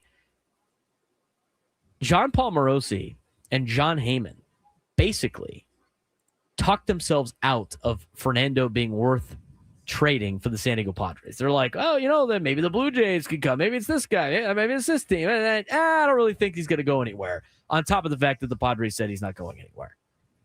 So when I think about a blockbuster, when I think about if A.J. Preller gets what he wants, it's going to make the trade deadlines of the past pale in comparison. When we see all those big words and phrases and the dramatics of all of it, that to me is how you make that happen. Do we have Francis back? Is he back? Frank's back? Yes, I'm here. What are your thoughts on that blockbuster situation? That to me is the only way I see a blockbuster trade happening for A.J. Preller. Yeah, I mean, I don't see, like you said, I don't see one of the big names that we've come to know and love here. I don't see one of them being the names there. I see grouping together somebody that you probably wouldn't have thought of, most likely, as you mentioned, out of the bullpen. Probably a Jeremiah Estrada would be my guess, because I think of the guys that you would be willing to trade, he has the most value on the trade market, followed by along with probably both Cronenworth and Nick Pivetta. That's probably the most likely option, and you're expecting a haul back in return. When you hear blockbuster trade, you're thinking of the biggest names possible that are out there, and I don't think that's the case. I think it's going to be it'll be more of a blockbuster by way of how many names are in the deal as compared to who is in the deal. Well, the other thing too, and I think, because somebody was like, well, you're going to have all these holes everywhere, but you don't know, like, it's not, you're not just trading for prospects, you're trading for prospects, and then the prospects are going to get flipped for holes in the starting rotation and at first base and the DH. That is the conversation. That is how they fix it. What do they think? They're just going to trade all these guys away and then just get all these prospects? I mean, come on, guys. That's how they're going to play the blockbuster. Now, here's the other thing. And maybe there's a trade to be made. Who is the biggest loser at the winter meetings? Do we really need to I say need it you to audibly say it. again? I need you to say it. Or I'm going to have New Adam York say it. That would be the New York Metropolitans. The New York Metropolitans. We have seen a lot of chaos with the Mets. The Mets are trying to redo everything. They're trying to start from scratch, to reshape the clubhouse and the environment. Is there a blockbuster to be made with the New York Mets? The morning show talked about it. We're going to discuss. If you missed it, there might be a trade to be made, and it might be for a big name that you didn't even know was available. We'll talk about it next on the Braden Surprenant Show, Standing as number Sports Station 97.2 The Fan.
8:37 on a Thursday.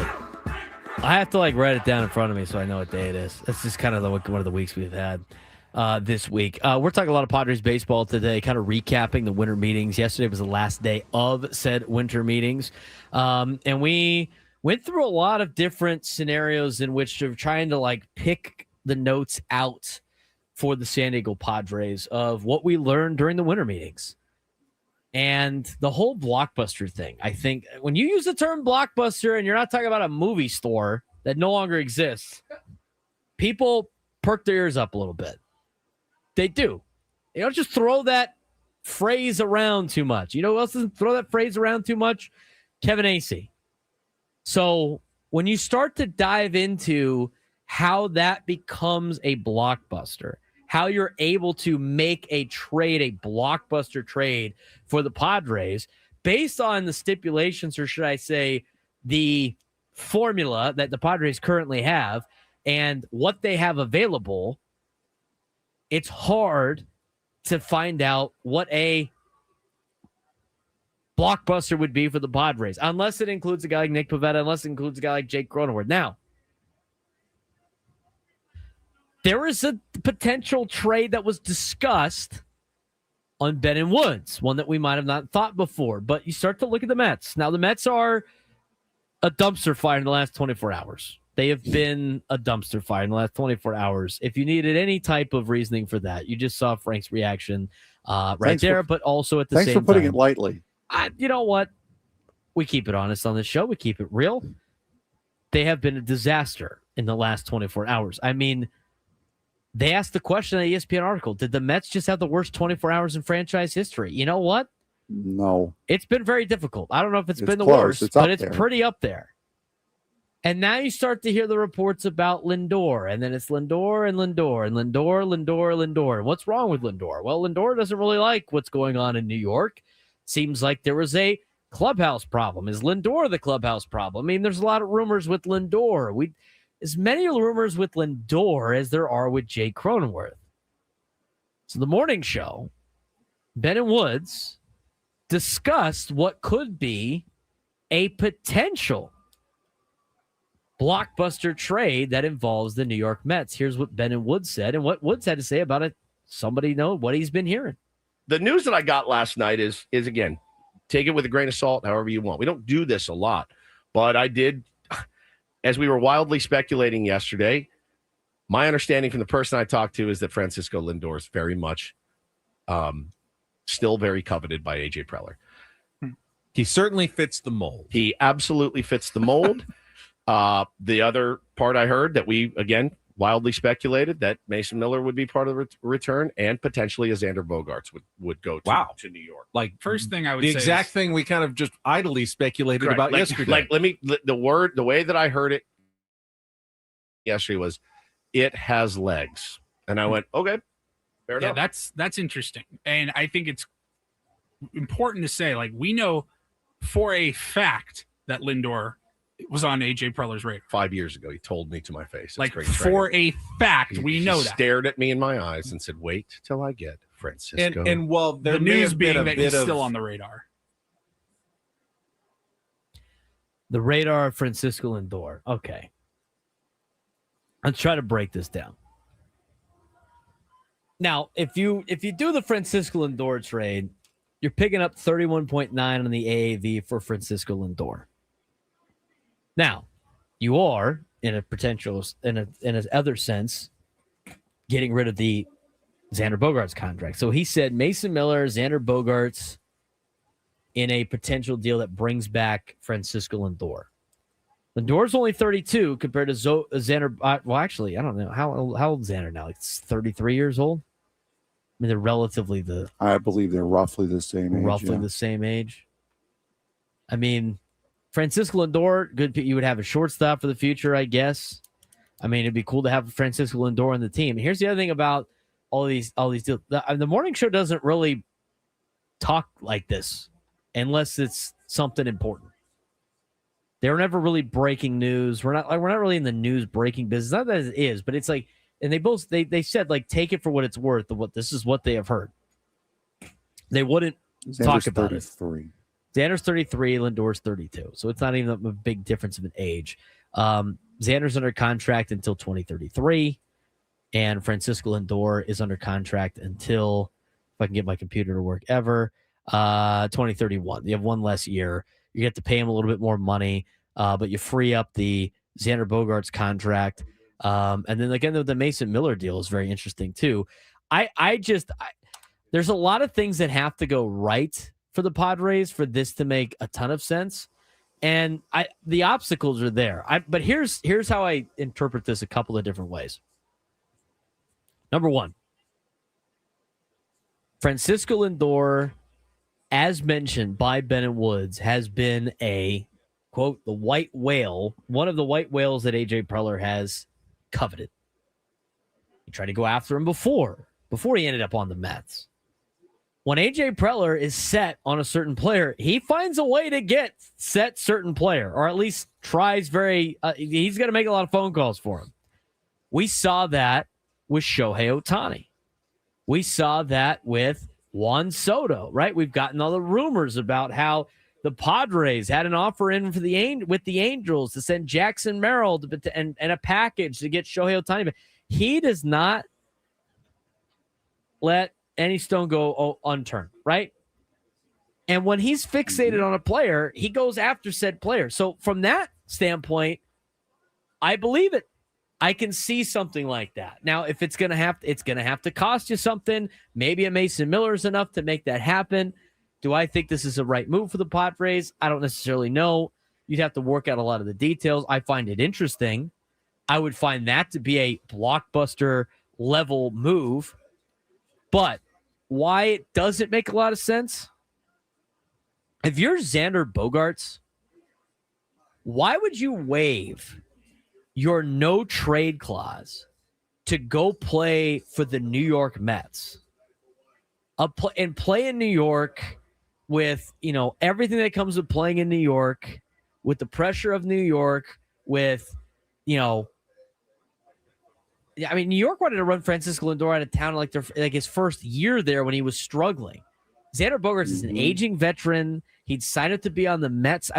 I don't know how you could get Xander Bogaerts to waive his no trade clause on this particular deal. I also, as great of a player Francisco Lindor is, I don't feel like he's like the answer to all your problems where it's worth trading a guy like Mason Miller. And if you're the Mets, why would you, aside from the fact that Lindor is running a mess right now in behind the scenes, allegedly from reports that we're getting, why would you give up Lindor to take on, I guess you save some money with Xander Bogaerts? Is that all just for Mason Miller? I see a couple of these things. I believe some of it, but not all of it when it comes to this particular deal. This strikes me as one of the 99% of ideas that just don't come to fruition. Yeah, I would agree with that as well.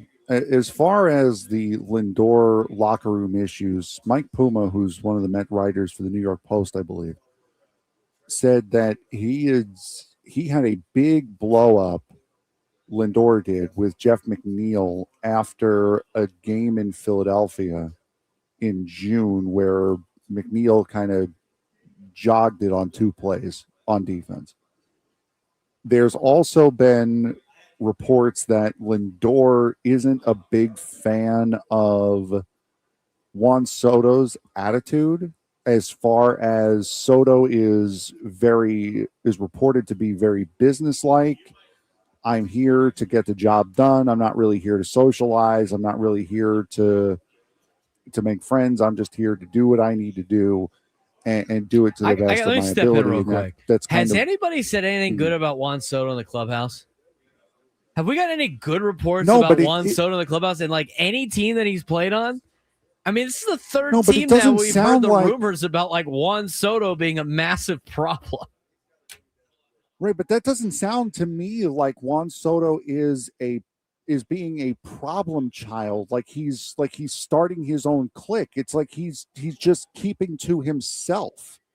That to me, that doesn't sound like locker room cancer to me. That just seems like a guy who wants to do his own thing the way he wants to do it, and that's it.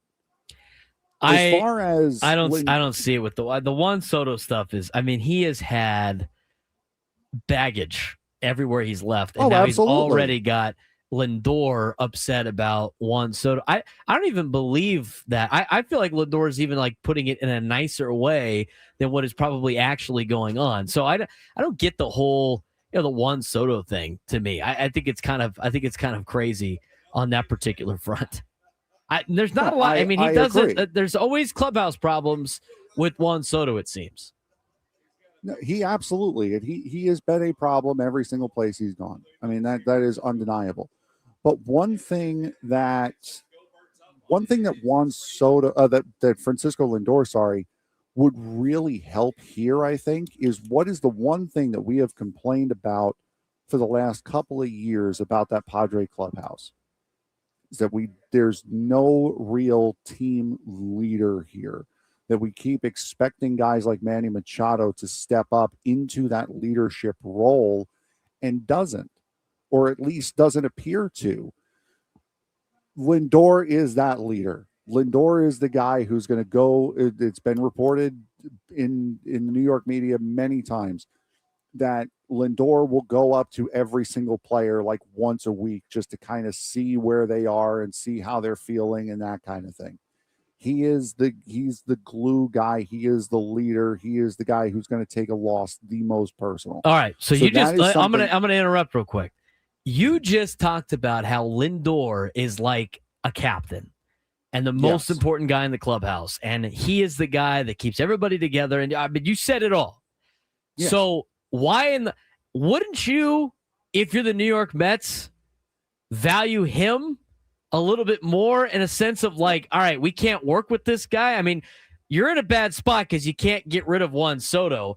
But the fact that Juan Soto has now taken over the New York Mets, and Lindor, who is that guy, that is the glue guy, that is that all-together guy, wants out. I mean, who is more important to the front office of the New York Mets? Francisco Lindor, the leader and the incumbent, or Juan Soto, who's the money guy, and they're the big investment? I mean, maybe you're in a situation right now in New York where they're getting rid of all the Lindor guys, and they're going to get rid of Lindor, and they're going to build around Juan because they spent all the money on Juan Soto. If they can't have Juan Soto and Lindor in the same clubhouse, which opens up the door for this potential trade, and now this is starting to make a lot more sense for the San Diego Padres. Yeah, it could. And I'm not saying it's not out there. I'm just saying I personally haven't seen anything that says Lindor wants out of New York. I personally have not seen it. It might be out there. It might not be. I just haven't seen it. But as far as him coming here, I think it would be a good fit for the Padres, who need that clubhouse leader, that captain. There was a ton of rumors last year that when the Mets retired David Wright's number and put him in the Team Hall of Fame, that the same day that they were going to have Francisco Lindor be named the official team captain, become the third or fourth team captain in Met history. That didn't happen. But I don't see why the Mets would want to lose him, would want to give him up. His family seems very, very settled there. He's got a podcast, a Met podcast, I believe, that he goes on every now and again. I don't see why he would want to leave there, but I can definitely see why the Padres would want to try to pry him out of Queens, 100%. Well, some of the report, I mean, I think Juan Soto is just enough for Lindor to be like, I don't want to be here anymore. Or the fact that they just parted ways with Nimmo, and they didn't sign Pete Alonso, and they didn't re-sign Edwin Diaz. I mean, Edwin Diaz was upset with the Mets front office with the way that had been handled. I mean, it could be a lot of different things where now Lindor is the guy that used to be the face of the franchise, the leader of the clubhouse, and he's getting overlooked by the investment that they put into Juan Soto, and he could be like, the hell with this, get me out of here, I want to go be the guy somewhere else. Now, all the great leadership qualities of Francisco Lindor are a big reason I think it'd be nice to have him on the Padres. Yes. I just feel like the Padres missed their boat on Lindor like 3 years ago, because you're trading for him like at 32. I mean, He still a is solid player, He though. is still a solid player, but you're not eliminating your massive problem. Your massive No. problem that you Just have starting is pitching. aging veterans Mhm. on massive contracts. Yeah. And if you trade and you make the Mason Miller, Xander Bogaerts trade, let's just say you do, unless you're going to flip Lindor, which is not going to be the case. The problem is you increase that number unless you get the Mets to pay to get the number to, unless you get the Mets to pay to cover the difference between Lindor's contract and Xander Bogaerts' contract, and you are okay with paying Lindor $25 million a year, it doesn't make a lot of sense for the Padres financially to add Francisco Lindor, an aging veteran with a big contract. What you would do is you shave off a year, and you'd have to pay an additional $10 million a year on the player. He costs $34 million towards the AAV, if I'm not mistaken. I think it might be 31. I don't know. In and terms I'm of the too finances, shaky on the internet. how this makes sense to me for the whole situation that was talked about and that Woods heard and they discussed on the morning show. I think you need a guy like Mason Miller to entice the Mets to potentially part ways with Lindor. I think in order to give up a guy like Mason Miller, I think there needs to be a contract swap. And the only thing financially that makes sense to me is if the Mets, because the Padres are paying Xander Bogaerts $25 million a year until 2033. If the New York Mets pay the difference between Lindor and Bogaerts, in which Lindor is now on the Bogaerts contract but 1 year less, I think you can justify paying Lindor $25 million a year towards your overall roster construction than you can Xander Bogaerts. I think Lindor at $25 million a year is more affordable for a Padres organization than Xander Bogaerts. And so I think it alleviates some of the problem, but the contract's the same. You're still keeping the same contract on the books, and you're going to have to pay Francisco Lindor and Manny Machado and Fernando Tatis Jr. over $100 million as they all are aging players. Now, Fernando's not going to be as bad, and you're going to get back into the same situation that you were. Oh, and by the way, your elite bullpen arm that you have, Mason Miller, is now gone. And now you have a hole in the bullpen, and basically you traded away a future Francisco Lindor potentially for not even a half a season of Mason Miller to get older Lindor. That perspective doesn't make sense of what the Padres gave up for Mason Miller to then flip him the offseason for Francisco Lindor. But these are the conversations that happen at the winter meetings. These are the conversations. This is the 99% of things that don't work out. You throw around a bunch of names, you kick the tires, you see who's interested, and you take your notes. And then after that, you maybe start making deals. What did the Padres learn from the winter meetings? We're going to talk about that when we come back. Plus, get your phone calls to the Braden Surprenant Show, San Diego Sports Station 97 to the Fan.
New lunchtime hour.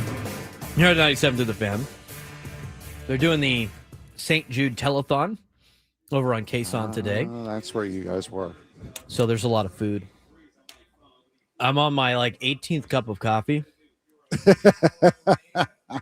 And since I'm back here now, I mean, I was not going to go to, I'm obviously going to miss practice today. It's a walkthrough. It might be the most jittery walkthrough I'll ever do.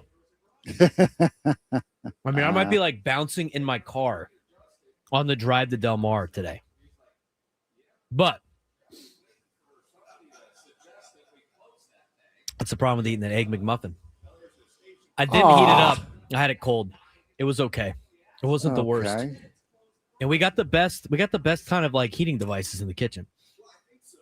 Adam had some Costco pizza. An Egg McMuffin right now. Hey, go take a walk in Baltimore. See what you can string up. Oh no, I will after the show. It's not going to be a long walk. I'll tell you that. I'm tired.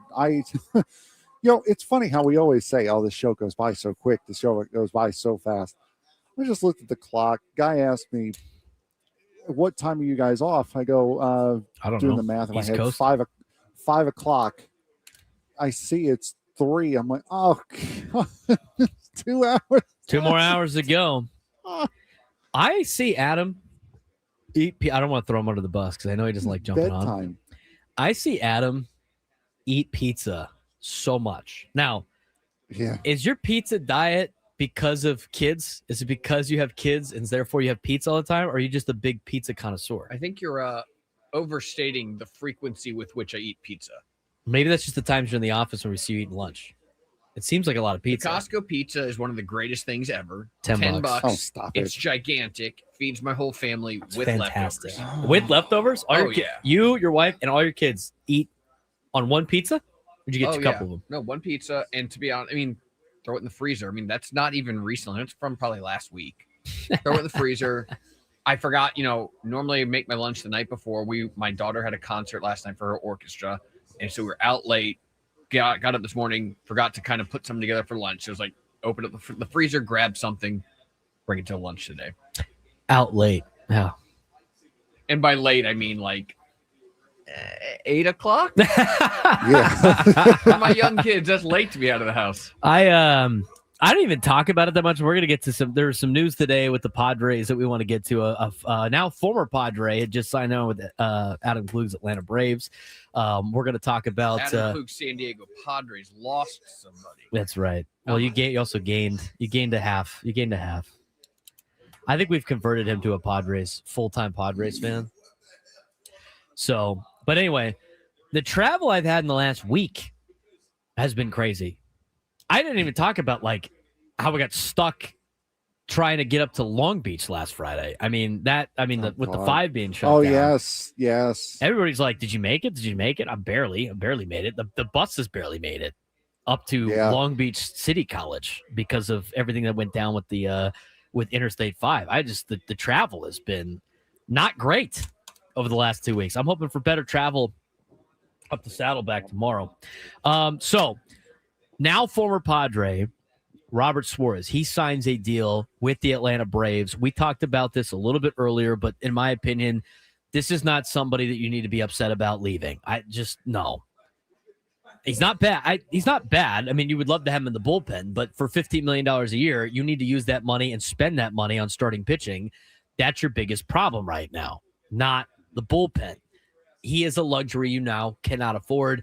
I think anybody that is upset by that news should understand he was never coming back to begin with. The bullpen was going to stay the same, right? And now Robert Suarez, the new guy on the block in Atlanta, will be the setup man to the incumbent, which is Raisel Iglesias. Not totally surprised. That was kind of the case here in San Diego. Mason Miller comes in.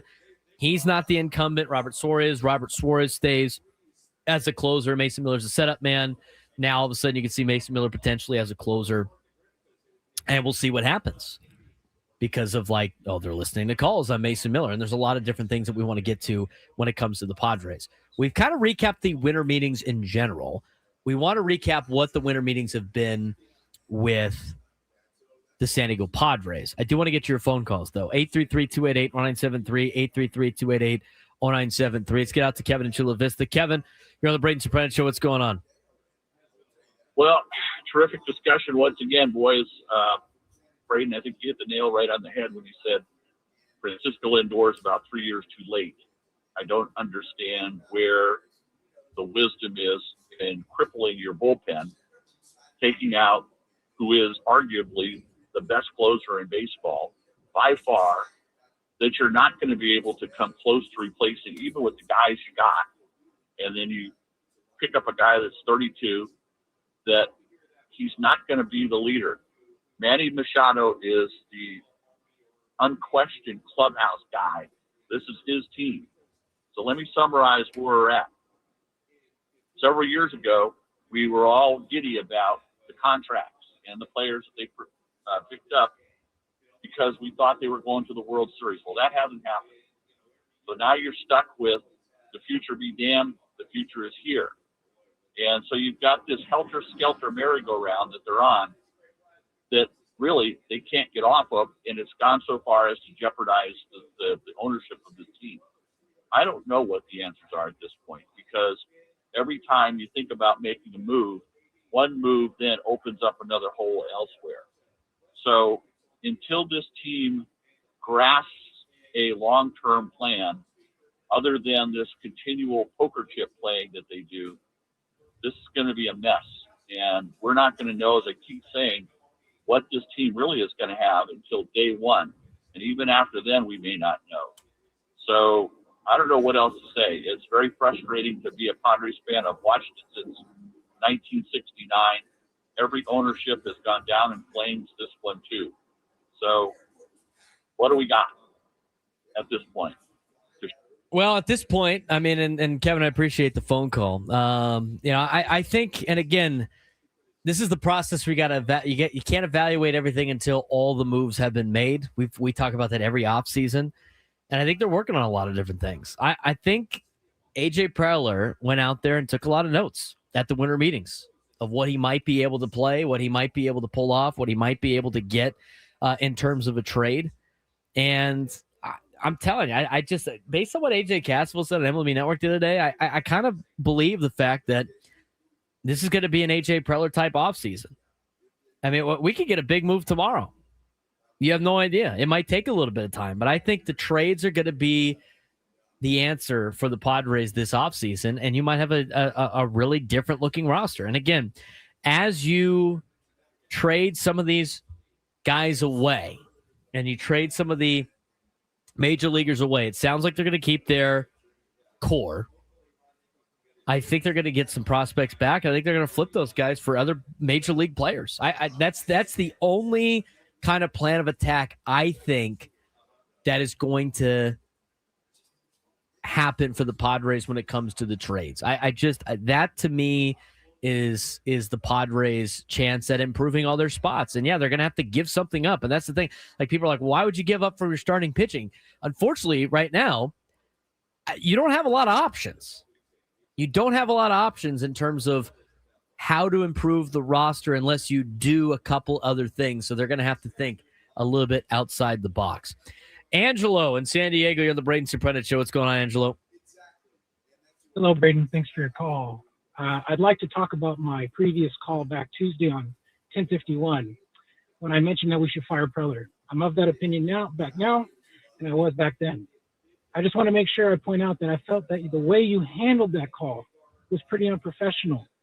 I think that you interrupted and you didn't give me a chance to give my alternative for his replacement, which is Jake Peavy, to also reinforce Kevin's previous call, the helter-skelter merry-go-round.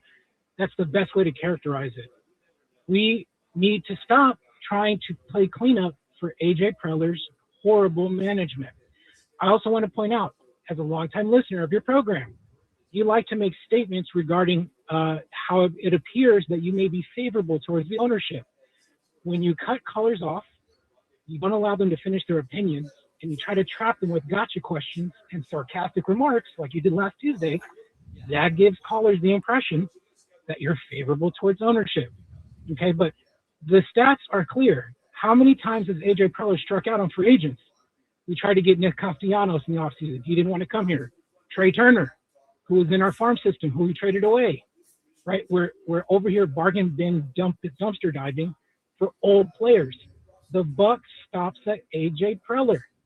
Okay, we cannot continue to engage in this business exercise every year. If you ran a business, and every business you had to constantly hire new people over and over and over and over again, you would ask questions about how that business is being run. And that's the bottom line. AJ Preller has had unlimited money, unlimited resources, practically speaking, great ownership, great fans, and he hasn't been able to deliver anything. And it's not sustainable, Braden, as he said before. 4 out of 6 seasons, playoff appearances, we need to set the bar higher. That means absolutely nothing. We haven't even been able to win the division since 2006, 2007? So no, we have to have higher expectations. We cannot continue to let AJ Preller trade players on this team like he's a 15-year-old playing MLB The Show. Are you done? Thank you. All right. Well, here's the deal, Angelo. I give you an opportunity to talk on the show, and it's my show. And so we're going to do what I think, because it's my show. It's not your show. It's my show. And so I will let you go as long as I see fit. I think you went a little bit far today. Appreciate you listening every day. Thank you very much. Now, let's kind of counter with some of these things. Okay? Everybody misses on free agents or doesn't get free agents. I mean, the Blue Jays for years could never get a free agent. They finally got a couple of free agents. They can never get a free agent. It happens. I asked again. I was like, well, who are you going to place AJ Preller with? He said Jake Peavy. Cool. Is Jake Peavy going to make all these moves? Maybe. But at the same time, when you talk about consistency of this Major League Baseball team and the San Diego Padres, and I've watched San Diego Padres baseball for a long time. This San Diego Padres team, with this ownership and with the general manager, AJ Preller, has gone to the playoffs 3 out of the last 4 years. They have gone to the playoffs 4 out of the last 6 years. They have acquired Fernando Tatis Jr. They went and signed Manny Machado. They signed Xander Bogaerts. They signed good starting pitching. I mean, AJ Preller went and turned Seth Lugo into a starting pitcher. Gave him an opportunity to do so. He went and found Nick Martinez in Japan. Came out here and looked pretty good. Got himself a big contract after he left. Robert Suarez, he found him in Japan. That was another bargain basement type move. That guy just signed for $45 million on a 3-year deal with the Atlanta Braves. He gave Jerickson Profar a chance. Profar was one of the most disappointing number 1 prospects in Major League Baseball. He got him from the A's, and then what did Profar do? Did well here in San Diego. Didn't do well in Colorado. Did well here in San Diego again. He got a big contract after he left. We went and found Gary Sanchez off the waiver wire. I mean, Gavin Sheets. Nobody wanted Gavin Sheets. Gavin Sheets got cut by the White Sox. They went and got Donovan Solano. What did Donovan Solano do after last year? Nick Pivetta was the guy that had like a 4-something ERA. Frank didn't even want Nick Pivetta signed. He was like, I can't believe you're signing this guy. I mean, come on. We like to focus on a lot of the negative of AJ Preller, but there's been a lot of positive of AJ Preller as well. I mean, and again, the whole thing, it's like, well, we haven't won the division yet. You're playing by slightly different rules than the team up north that could just sign blank checks to everybody. I mean, has AJ Preller made all the right moves? No. But he's made a lot of good ones. And this team is a lot better than it was when they had previous general managers. Do we want to go back to those days? Before the Padres had gone to 4 playoffs appearances in the last 6 years, they had made the playoffs 5 times ever. 5 playoff years in 50 years of history. Under AJ Preller, they have gone to the playoffs 3 out of the last 4, 4 out of the last 6. They have actually signed major league legit players. It's the most exciting team the Padres have had in a long time. And it's, this guy sucks. Come on. Sometimes the grass isn't always green on the other side. Sometimes the grass isn't as green on the other side. Look, I get your point. There's a lot of people that don't want AJ Preller around anymore. My case is, unless you could point in a direction of somebody that's going to do a better job than him, and it's going to elevate you to that next level, I think it's going to be, I think that's hard to find. Considering the stipulations. I mean, if AJ Preller got fired, there's going to be a lot of people that probably think he could do a really good job for them. I bet you he'd probably get a job. I mean, there's some other things behind the scenes on a lot of different deals and how he does things. But without AJ Preller, you honestly wouldn't have the exciting off seasons you have. You wouldn't have the exciting trade deadlines. You wouldn't have Fernando Tatis Jr. They traded James Shields for Fernando Tatis Jr. I mean, we just assume that everybody would make some of these moves. If you're going to criticize or evaluate a general manager, you have to be able to evaluate both the good and the bad. And to me, the good of AJ Preller outweighs the bad of potentially getting rid of him and then finding a replacement. And again, it's the Braden Surprenant show. So I'm going to let you talk, but it's our show. We're going to do it how we see fit. And you obviously like it because you listen to it every day. So we appreciate the phone call. We appreciate you listening. I'm always for the discussion. But, I mean, I get to dictate how long you have on the phones. 833-288-0973, 833-288-0973.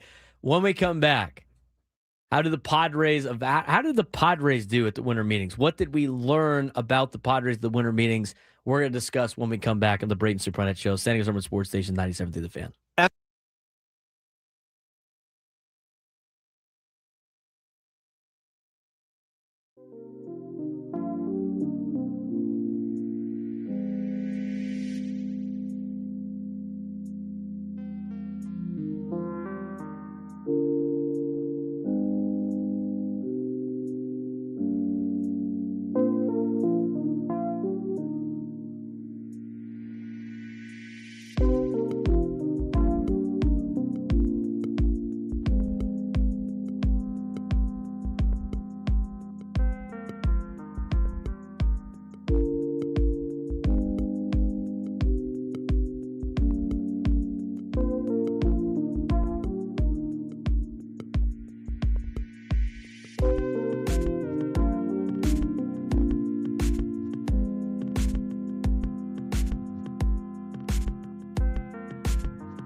1224, Braden Surprenant Show, live and local, each and every day from 10 to 2 on San Diego Summer Sports Station 97.3, The Fan. I do want to go through a little bit of an exercise here about having higher expectations.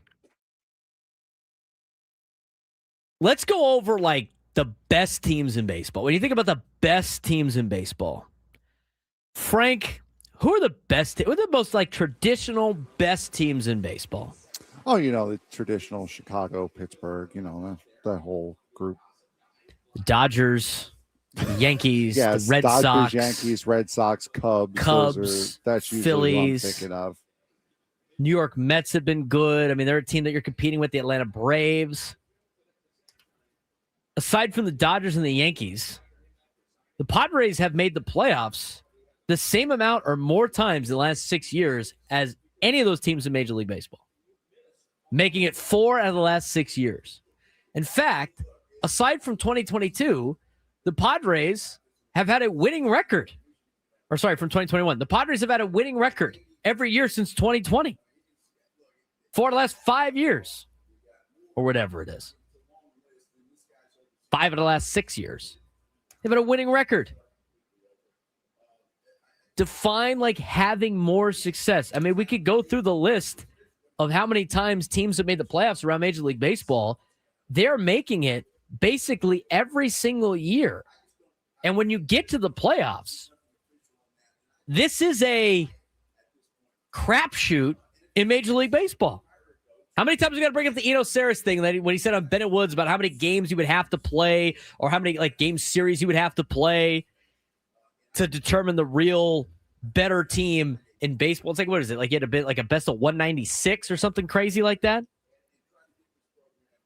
That means everything else when it comes to the when it comes to the playoffs, making it is basically the biggest hurdle you have to do as an organization. And then after that, it's really a crapshoot. It's getting hot at the right time. I mean, start looking at some of the teams that you compete with. I mean, the Giants are supposed to be a legit franchise. They made the playoffs like once in the last like 8 or 9 years. What about the St. Louis Cardinals? The St. Louis Cardinals. They have the best fans. The St. Louis Cardinals. The Cardinal way. We talk about the Cardinal way all the time. Cardinals that made the playoffs the last 3 seasons. And before that, they made the playoffs 4 out of their last 7 seasons. They're on par with most of the best teams in Major League Baseball. I know you fans want a World Series. I'd like to see one too in San Diego before I die. And I'm a lot younger than a lot of other people out there. But this organization is getting to the playoffs in a consistent manner. Even last year. I mean, last year with all the moves the Dodgers made and with the Padres, like, quote, lack of moves, everybody thought it'd be lucky for the Padres to make the playoffs. Not only did they make the playoffs, they finished within 3 games of LA for the division lead, which is the biggest showing of how close you are to a team as the regular season. We got to play 162 games. Start looking at the other teams in Major League Baseball, maybe just specifically the National League, and start looking at when they've made the playoffs and how many times they've made the playoffs. I'm telling you, they're right on par. The consistency is in making the playoffs, Frank. Yeah, 100%. I mean, you cannot be upset with making the playoffs 4 times out of 6 years, especially when it's the first time you've done it in your franchise's history. This is not a team that is known for having playoff success or making it there to begin with. And now you've got a generation where you are making it consistently. You're in the fight every single year. And you're a couple of wins away from being there 5 years in a row. We're going for 6 years in a row this year. I mean, that is, you cannot expect to make the postseason every single year. Only the best of the best teams can do that. And right now, you're doing it, which is incredible and unheard of in the history of the franchise. And our expectations are too low.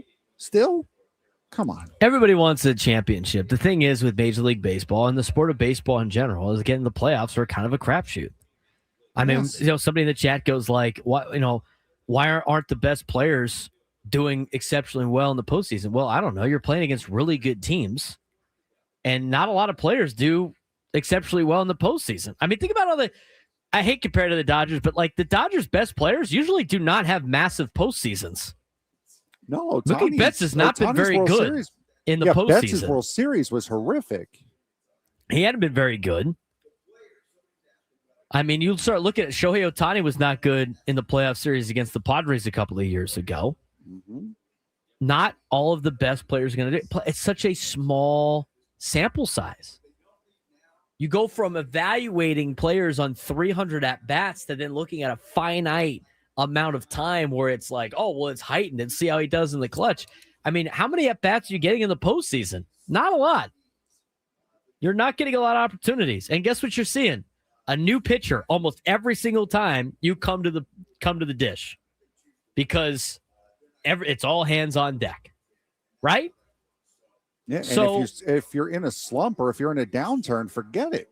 You don't have the time to get out of it. So again, like, you call me what you want. I'm saying how it is when it comes to the situation of what the front office has done and the success that they have had for an organization that has had no success until they showed up. Sure, they made the playoffs a couple of times. I mean, you look back at the only other time, because the Padres, what are the Padres trying to do this year, Frank? Go to the playoffs for the third straight year, right? They have never done that in their franchise history. Nope. The Padres have never been to the playoffs 3 years in a row. They have never done that, ever. Mm-hmm. Yeah, I know we got to raise the bar. I'm all for raising the bar. But to sit there and say that they haven't really accomplished much, and it's like, I don't know how many, what do they have to do? Make the playoffs like 8 years in a row? They had never made the playoffs 3 years in a row in their history, ever. And if you look back to the last time that they went to the playoffs, back-to-back seasons, because this past year was the second time they have ever done that, you have to go back to 05, 06.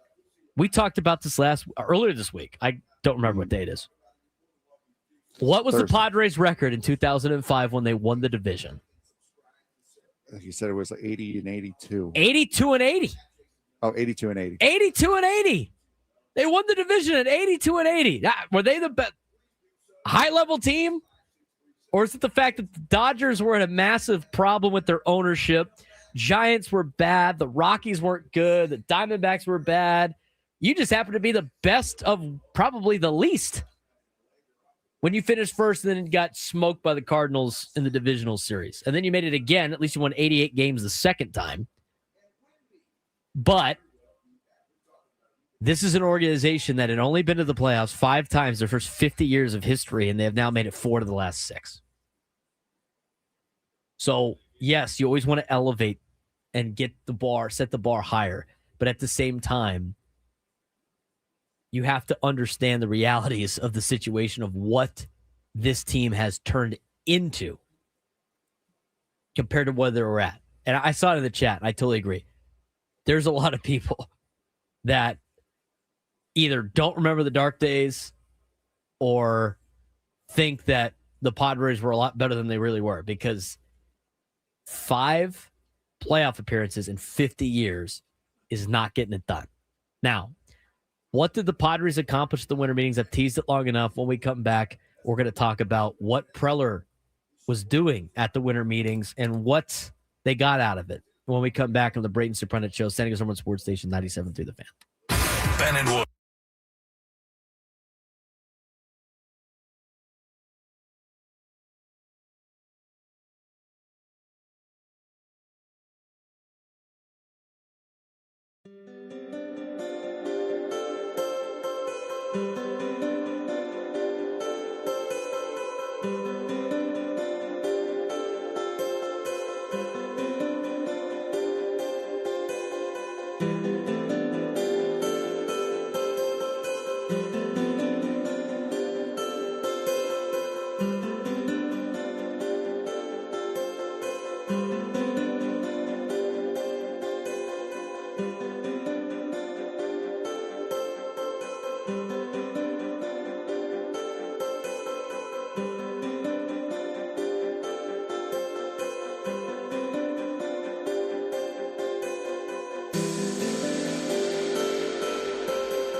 1240 on the Braden Surprenant Show.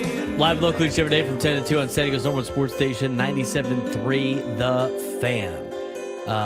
Don't have time to get to the midday sports standoff today. If you take me down in sports trivia, you would be qualified for a shot at our grand prize. 2 tickets to New Kids on the Block in Las Vegas on June 26th, a 2-night stay at Park MGM, and a $100 gas card. Calling all blockheads. New Kids on the Block just announced 2026 dates for their The Right Stuff Las Vegas residency at Dolby Live at Park MGM. Don't miss all your favorite hits live in Las Vegas with New Kids on the Block, February to October of 2026. Tickets on sale now at Ticketmaster.com. Let's talk about what the Padres have learned from the winter meetings. Kevin Acee had a big article on this earlier. I really saw it last night. And there were some big takeaways from what happened. Again, we talked about like the big winners and losers of the winter meetings. Obviously, the big winners, I think you can mention the Phillies being able to keep Kyle Schwarber. I think the Orioles are a big winner for what they have been able to accomplish during the winter meetings. I think the Blue Jays have been able to accomplish a lot during this offseason.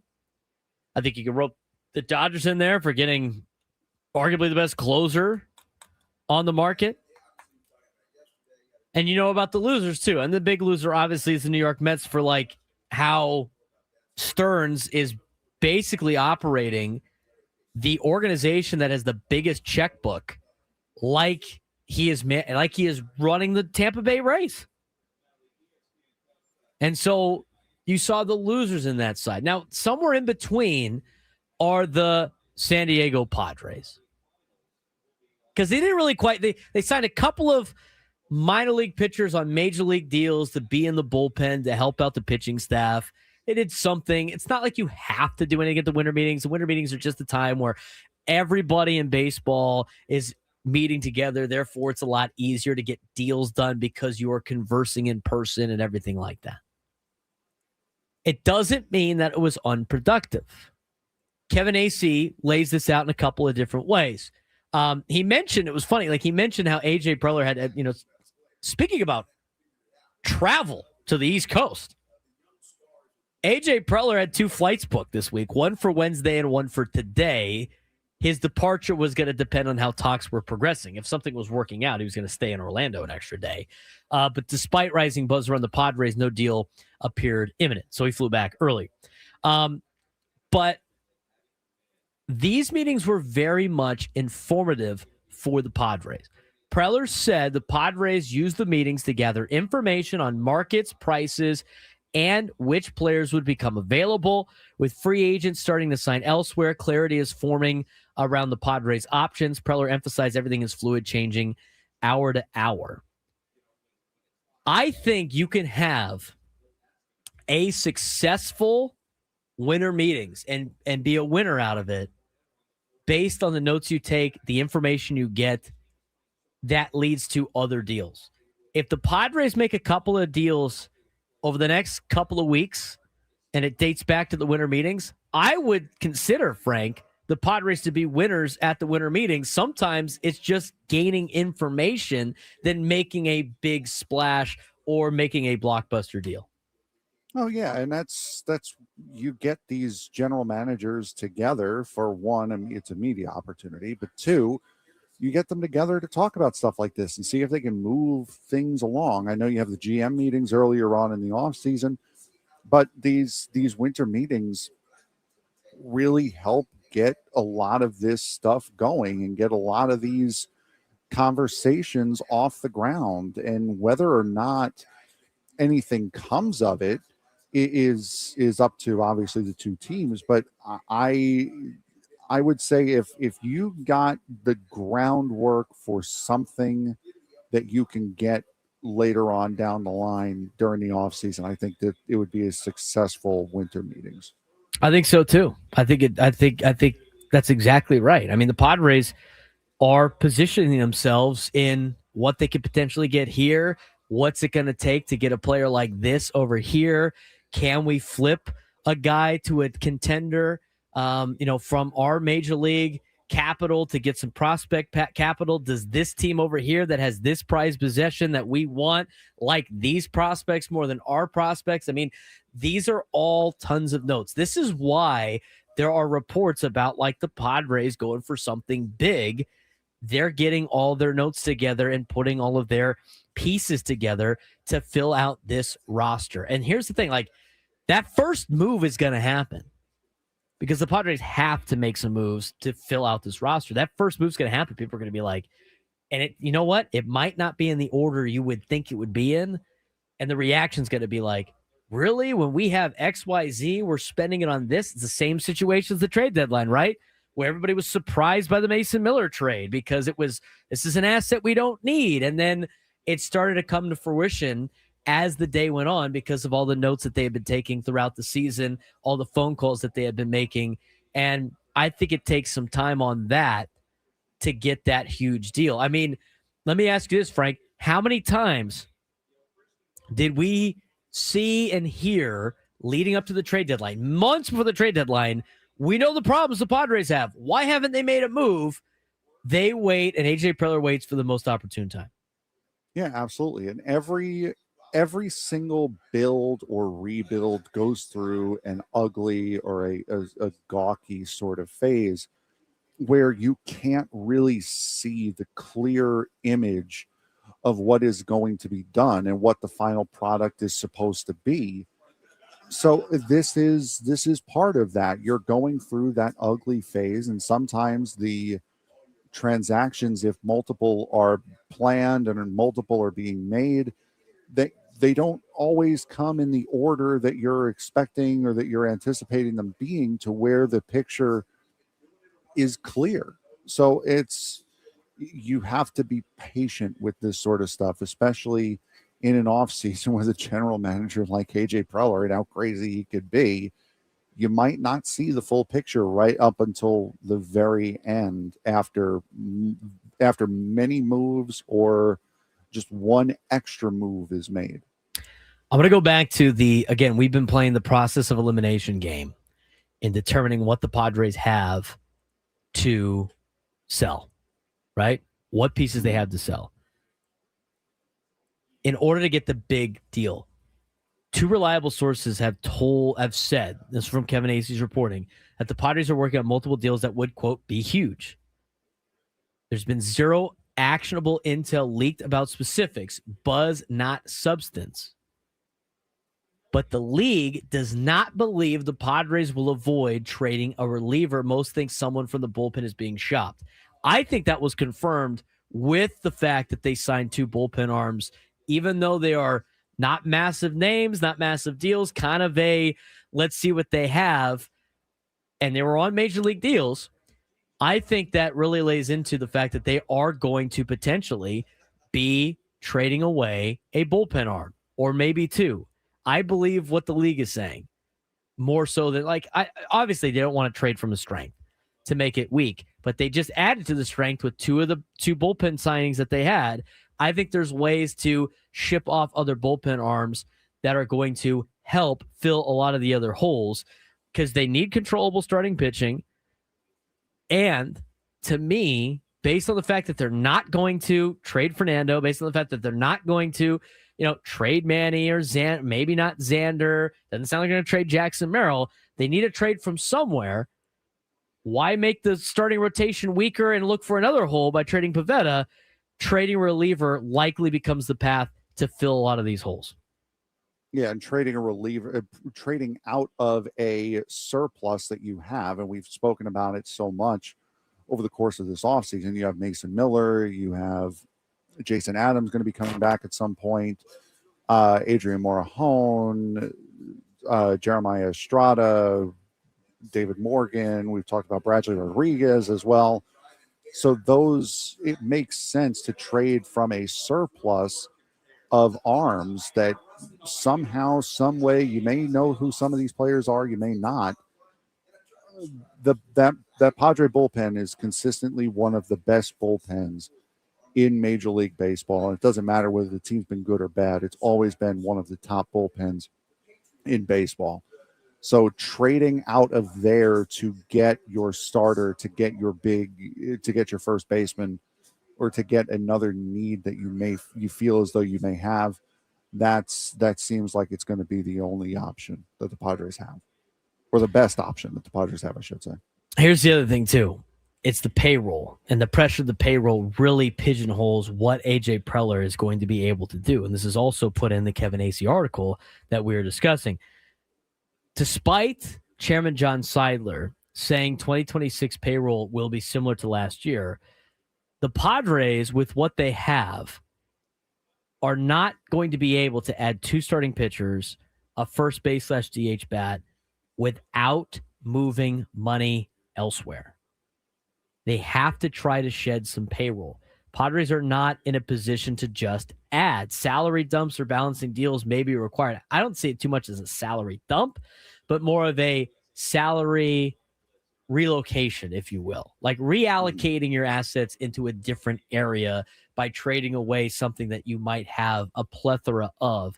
That is also, I think, part of the equation, which goes back to the bullpen. If you trade away bullpen arms, there's not a lot of bullpen arms that are making a ton of money. So it's not really going to save you too much money. So that's where you start thinking about, can I reallocate the $12 million I'm giving Jake Cronenworth to a different position by trading away Jake Cronenworth, using the prospect capital to then go get said position? Or maybe I trade away Jake Cronenworth so I can sign somebody else. I mean, these are all of the different equations that AJ Preller in the front office have to calculate when they're trying to fill those really 3 roster spots. Somebody's getting sent somewhere, and it's going to come from the major league team, and it's going to be somebody with some money on the books. Right now, like Nick Pivetta and Jake Cronenworth seem to be the highest likely, because the next thing that was pointed out, and we've said this ad nauseum, and Adam tweeted it out the other day, can we finally put to rest that Fernando Tatis Jr. is not being traded? Like, can we finally put to rest the whole Fernando Tatis Jr. trade conversation? But to go back to the payroll pressure, that makes it even more difficult to try to fill out this roster. Yeah, absolutely. And I mean, it's the bottom line is, with what you did last year, you traded 22 players last year at the trade deadline, most of them coming out of the prospect pool and out of the minor leagues. AJ Preller does a great job of replenishing that on a consistent basis. However, you need the time to be able to do that. You need to be able to kill some time and get some guys in by not using that. And right now, that is your best option, is to start trading away some of these players that aren't quite franchise cornerstones, but guys that you can live without and can work around without. And guys like Jake Cronenworth, Jeremiah Estrada, those are guys that kind of fit that bill as players that would most likely be traded, that have some level of value to get you a return. The Fernando Tatis Jr. thing, again, as mentioned before, Padres officials repeated all week, Tatis is not going anywhere. They've said it all over the place at the winter meetings. AJ Preller, and we know AJ's never going to say, never on anybody. But the closest thing he has gotten to saying never has been Fernando. And it goes, if you want to say it's untouchable, then say it. And then he goes, Dennis doesn't like that untouchable word, but he's pretty much as close to untouchable as you could possibly be on the Padres. And I think Jackson Merrill's probably a part of that too, even though AJ Preller hasn't said anything really about Jackson Merrill. But he didn't use the word untouchable, but he said he's somebody we're not talking about. He went on to say that it doesn't take away from the fact that teams are going to still make phone calls about Fernando. And he laid it out in that clip. We played it a couple times yesterday, but he laid out in the clip from the scrum that most of these conversations go, you interested in trading Fernando? Well, if you are, we're here. And then they get to brass tacks of what is actually supposed to be getting discussed. So those are some of the things that we picked out that from that Kevin Acee article. But the same thing holds true, and this has been the biggest storyline going into the offseason, and I think you're going to have to be patient about it. Padres still expect to add starting pitching, but are they more likely to add it closer to spring training? We'll discuss that next on the Braden Surprenant Show, San Diego Summer Sports Station 97.3.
Surprenant Show on a Thursday. Coming up at 1:35, Brent Brennan, the head football coach of the Arizona Wildcats, will be coming here for the Holiday Bowl.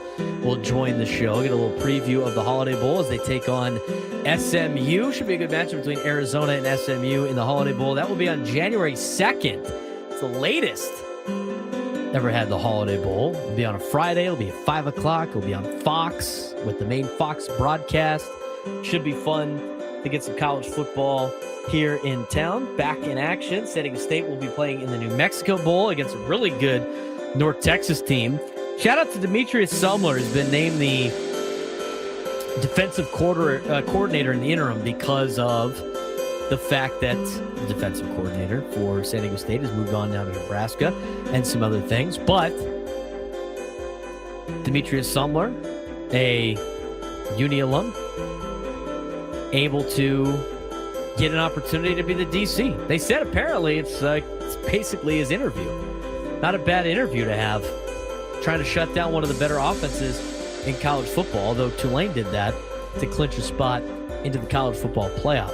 We're going to talk more Padres baseball here. We're going to take a quick dive into the Michigan situation, too, in the next segment. I mean, that was wild yesterday. I mean, that was wild yesterday. So there's a lot to unpack on there. I do have to find the biggest fan because we have yesterday's biggest fan. Oh, yeah. On the sheet. I got it here. Let's see if I can pull it up on my email. Nope, that's from Adam talking about Spiros. Because today now is the time for the biggest fan. Let me pull up the grid real quick, and we'll announce today's biggest fan. What's today? There it is. Today's biggest fan, Fred McCowan of San Diego. Fred McCowan of San Diego, you are today's biggest fan. Congratulations. Give us a call within the next 10 minutes at 833-288-0973, 833-288-0973, and you will qualify for our grand prize. 20 tickets for you and your friends for a night in our Odyssey suite at a Padres game with all the fan staff later this season, catered by Spiros Mediterranean Cuisine. Remember to register your name at 97thefan.com/biggest fan. Fred McCowan of San Diego. You got 10 minutes to give us a call. 833-288-0973, 833-288-0973. You are today's biggest fan. Give us a call. Qualify. Come on. All right. Let's get back to some of the Padres stuff that I wanted to discuss before we talk about the craziness that is what is going on in Michigan right now. And then later on, we'll have Arizona's head coach, Brennan, on to discuss the Arizona Wildcats, what to expect from Arizona when they come to town for the Holiday Bowl. Yeah, that Michigan stuff. We got the news of that firing at the end of our show. Gwen and Chris got to talk about it at the beginning part of their show. But all of the information just kept coming out. I mean, at the beginning, it's like, oh, here's another funny scandal with memes. And then you're like, oh, this thing got really serious very fast. Got super fast.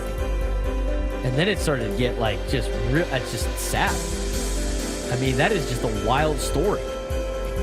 And a wild story in college football. We'll talk about that in the next segment. I mean, there's just so much information out there. And I was like, we were talking off air about it, Adam and I, and it was like, I was trying to I'm trying to figure out my travel plans and all that stuff while on a plane, looking at the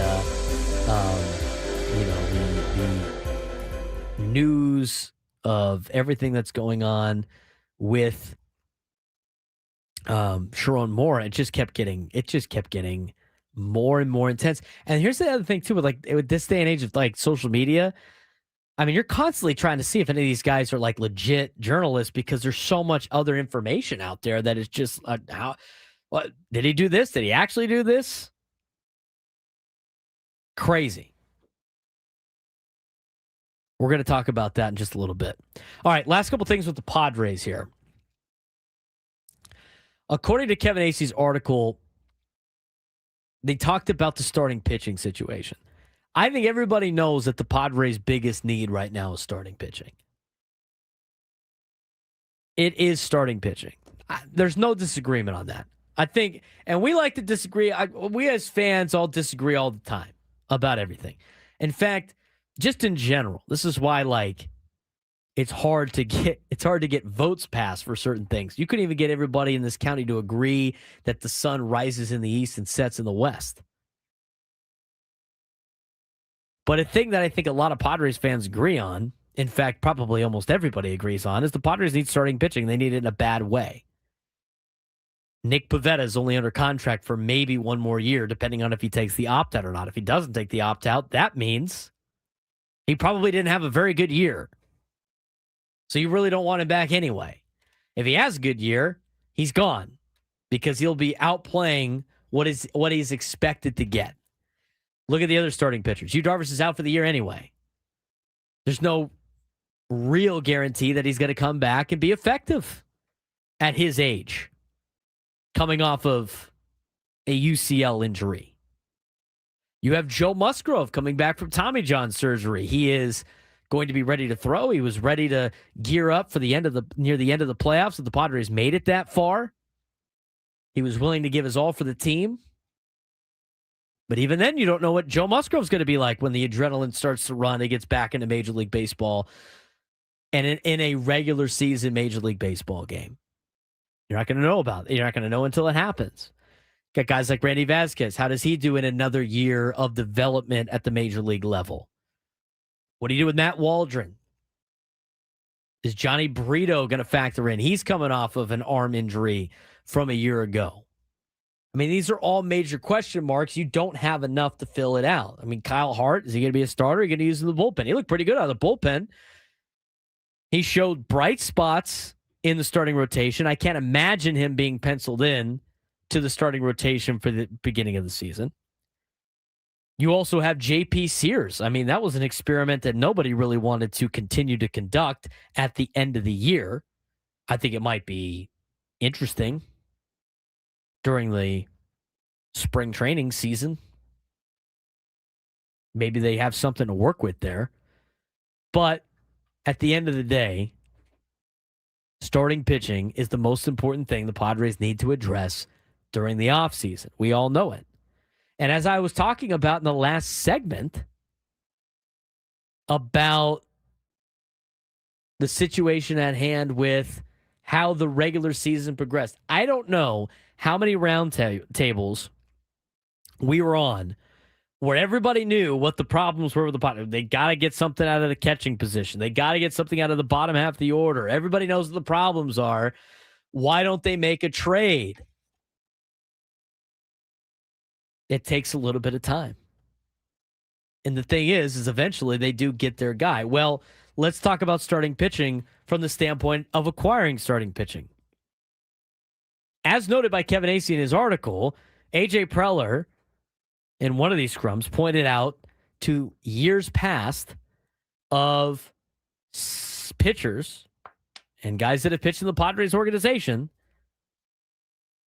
who were added super late. Sean Manaea in a trade the beginning of 2022. Michael Wacha signed beginning of 2023, near the end of the offseason. I mean, Sean Manaea made most of his outings for spring training with the Athletics before the Padres acquired him. Michael Wacha signed as they got to camp. Dylan Cease was traded for as they were flying to Korea to take on the Dodgers for regular season games. Who was that? I forget the was it Johnson? Who was the Steven? What was the pitcher that they gave? It wasn't Pierce Johnson. Steven Wilson they got taken off the plane to fly to Chicago instead of fly to Korea. That's how late in the year that trade was. Nick Pivetta signed at the beginning of spring training. I mean, you've seen the Padres make moves like that. This wasn't starting pitching, but they acquired Craig Kimbrell 2 days before they took on the Dodgers for opening day in whatever year that was. So there is a time frame that I think a lot of people want to see the Padres operate in, and there's a time frame that the Padres will actually operate in. AJ Preller believes the value will come late when it comes to a lot of these moves. And here's the thing.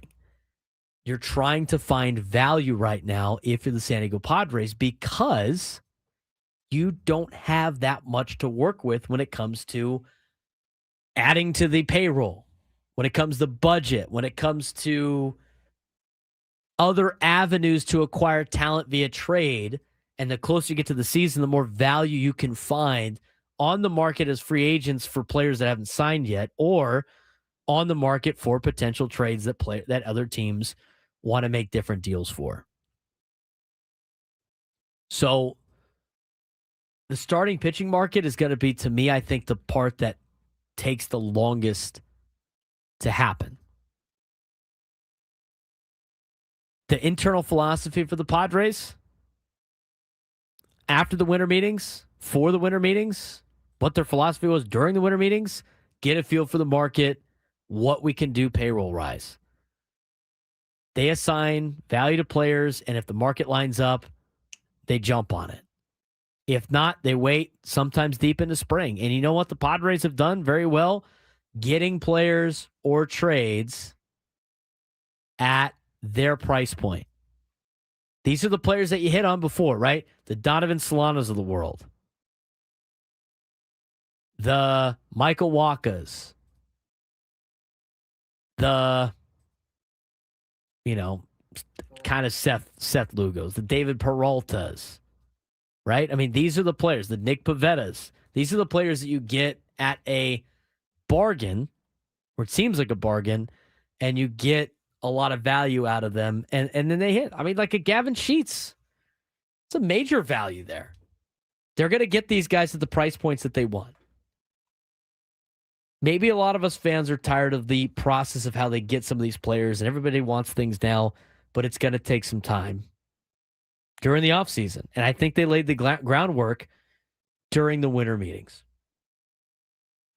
Padres need 2 starting pitchers. They need a first baseman, a DH bat. We're going to be here giving you updates throughout the rest of December and through January until some of those happen. But there's a lot of other stuff going on in sports too. And that Sheronne Moore stuff from yesterday was crazy. If you missed any of it or you don't have social media, we're going to tell you what happened in college football yesterday at the University of Michigan. And it's a doozy. We'll talk about that next on the Braden Surprenant Show. Standing over at Sports Station 97.3 The Fan.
8:18 on a Thursday. We had a lot of stuff go down in college football yesterday. Just a lot go down in college football yesterday. Hang on.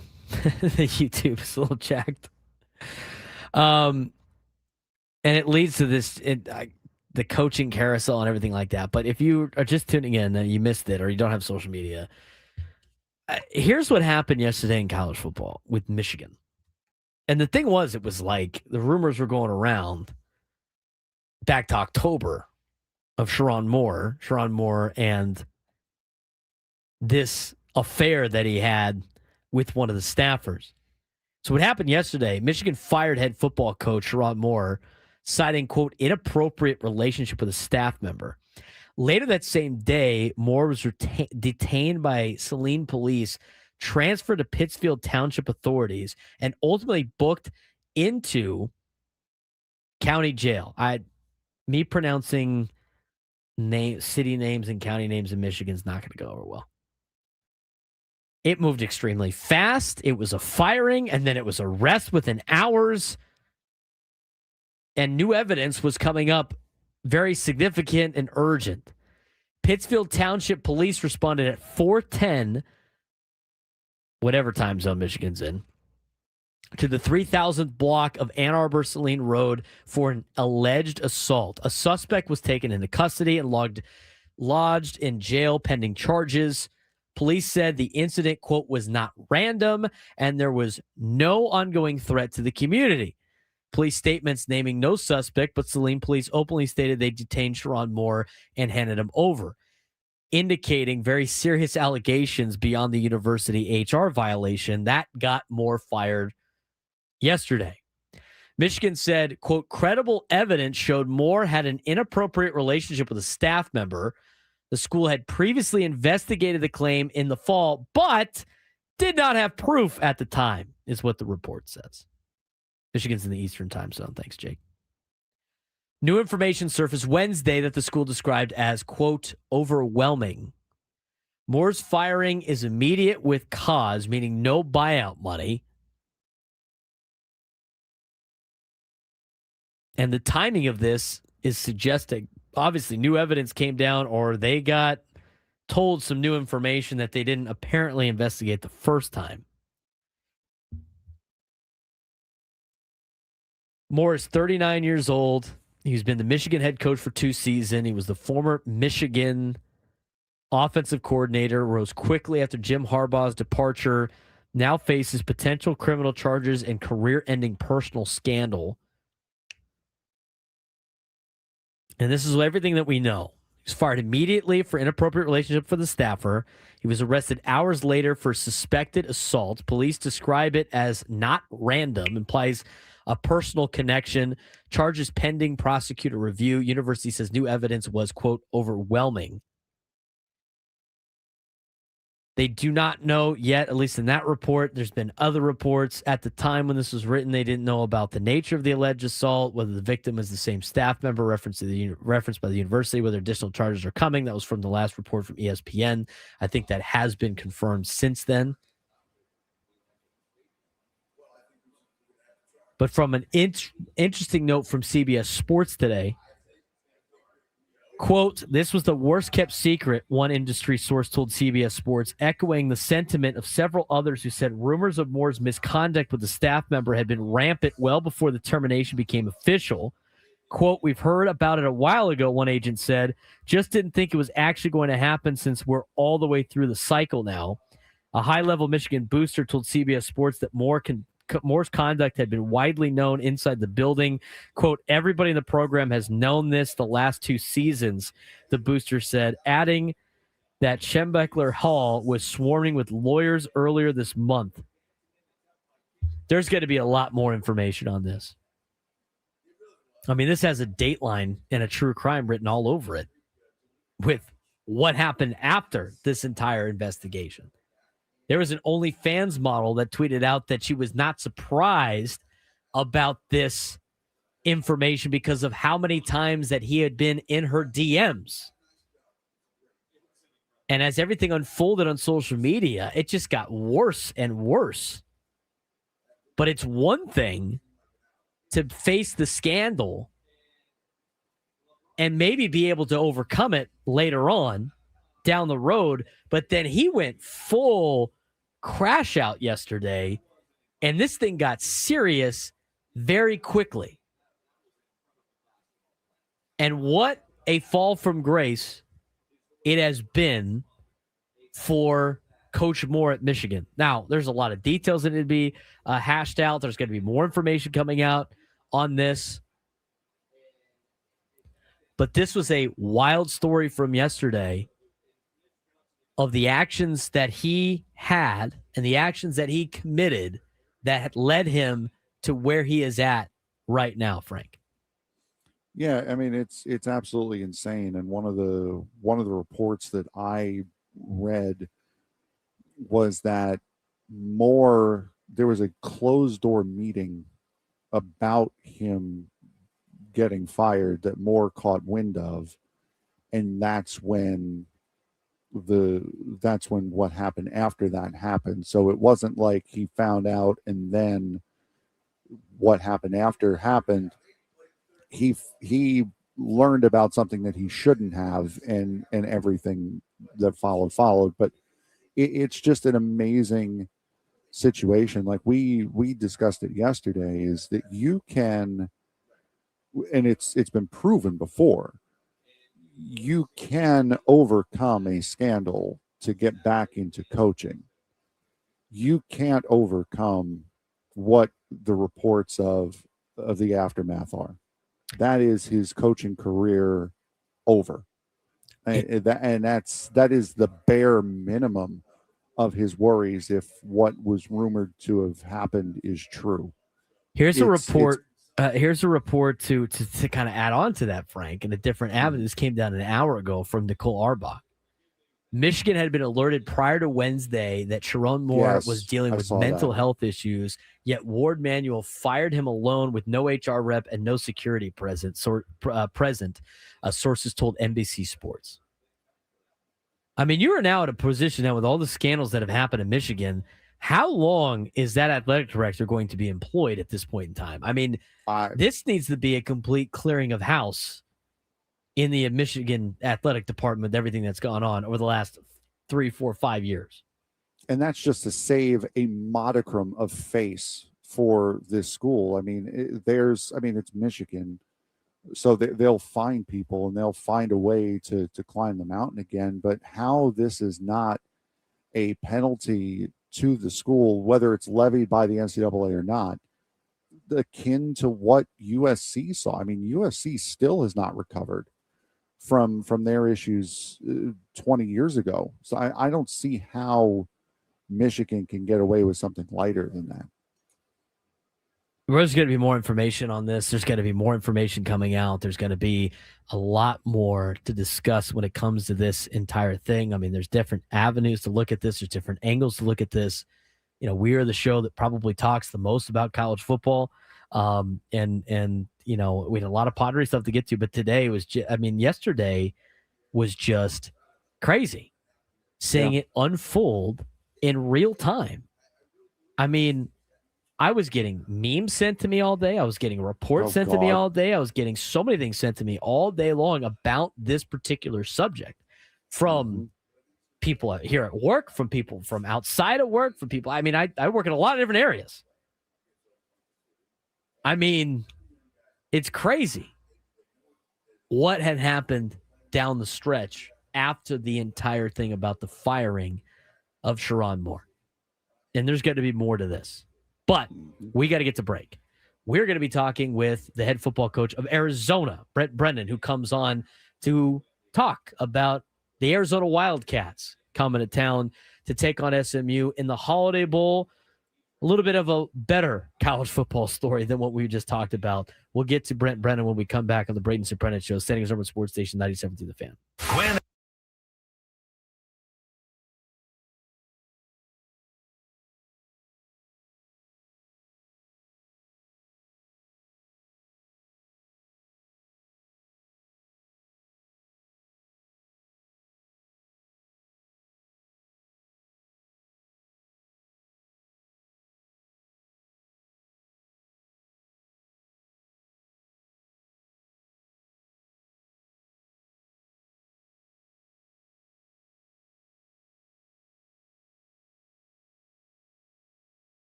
Wanna tell you about this girl I love. Catch the name that Adam said. But Bryce Underwood, and talking about his camp. He was. We got like $12 million to go to Michigan. Right? You know what the deal was? Something like that? Allegedly, $12 million? I mean, everybody always has different number values with NIL. But it's funny. Like, Adam just read a tweet about, like, oh, his camp's looking to go elsewhere or something like that. And the thing that stood out to him was, like, his camp. Everybody's got, like, a camp now. Everybody has, like, the feelers they put out. Yeah, we went through that a couple weeks ago with Sam Levitt. Yeah. We were talking about him leaving Arizona State. His camp shopping him. Shopping. Well, the other thing is the idea that we don't know the exact number of how much money he made or was paid to go to Michigan, but somebody paid him a ton of money to go to Michigan, and now he might leave. And that's what Troy Aikman was upset about earlier this week. It's crazy like that with NIL and everything like that. But with college football, you got the bowl game system and bowl games here in town. One in particular, the Trust and Will Holiday Bowl, will be played by the Arizona Wildcats and the SMU Mustangs on January 2nd at 5 o'clock on Fox. Should be a fun time here in town. And joining us now, the head football coach of the Arizona Wildcats, who has had a great season this year in year 2 at the helm of Arizona, going 9-3, winning the Territorial Cup, finishing pretty good in the Big 12 standings.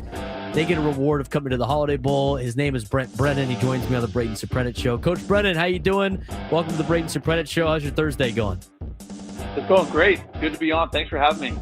It's great to have you on, Coach. I spent some time at the University of Arizona before eventually getting my degree at TCU. My mom is an Arizona Wildcat. I grew up watching Arizona football and basketball for a long time, so it is a great privilege to have you on the show. It's a great privilege to have you in town. How are you? How excited are you and the team to come out to Southern California and in San Diego, where you got a lot of alumni here in town to play in the Holiday Bowl? Yeah, absolutely. We're so excited when the Holiday Bowl became an option. We were extremely hopeful that we would get a chance to come out there. Obviously, myself and a lot of our coaching staff, a lot of our roster is from California, and so we have a lot of kids that are excited to kind of go back home, back to Southern California, play in front of their family and friends, and then like you mentioned, with so many Arizona alums, living there in San Diego and just, in the state of California, we're excited about what that turnout's going to look like on game day. Should be a fun time at Snapdragon Stadium. The Arizona Wildcats were here not too long ago to play at Snapdragon Stadium, right before you became the head coach when they played San Diego State. But, Southern California is a big hotbed for recruiting. Obviously, with you being able to come out here for a week or so, it's probably a lot easier for recruiting, at least get the brand out there in Southern California. With the system of the bowl games kind of going in a different direction, everybody's focused on the playoff. What are some of the big benefits of playing these bowl games and playing in hot recruiting areas for your program?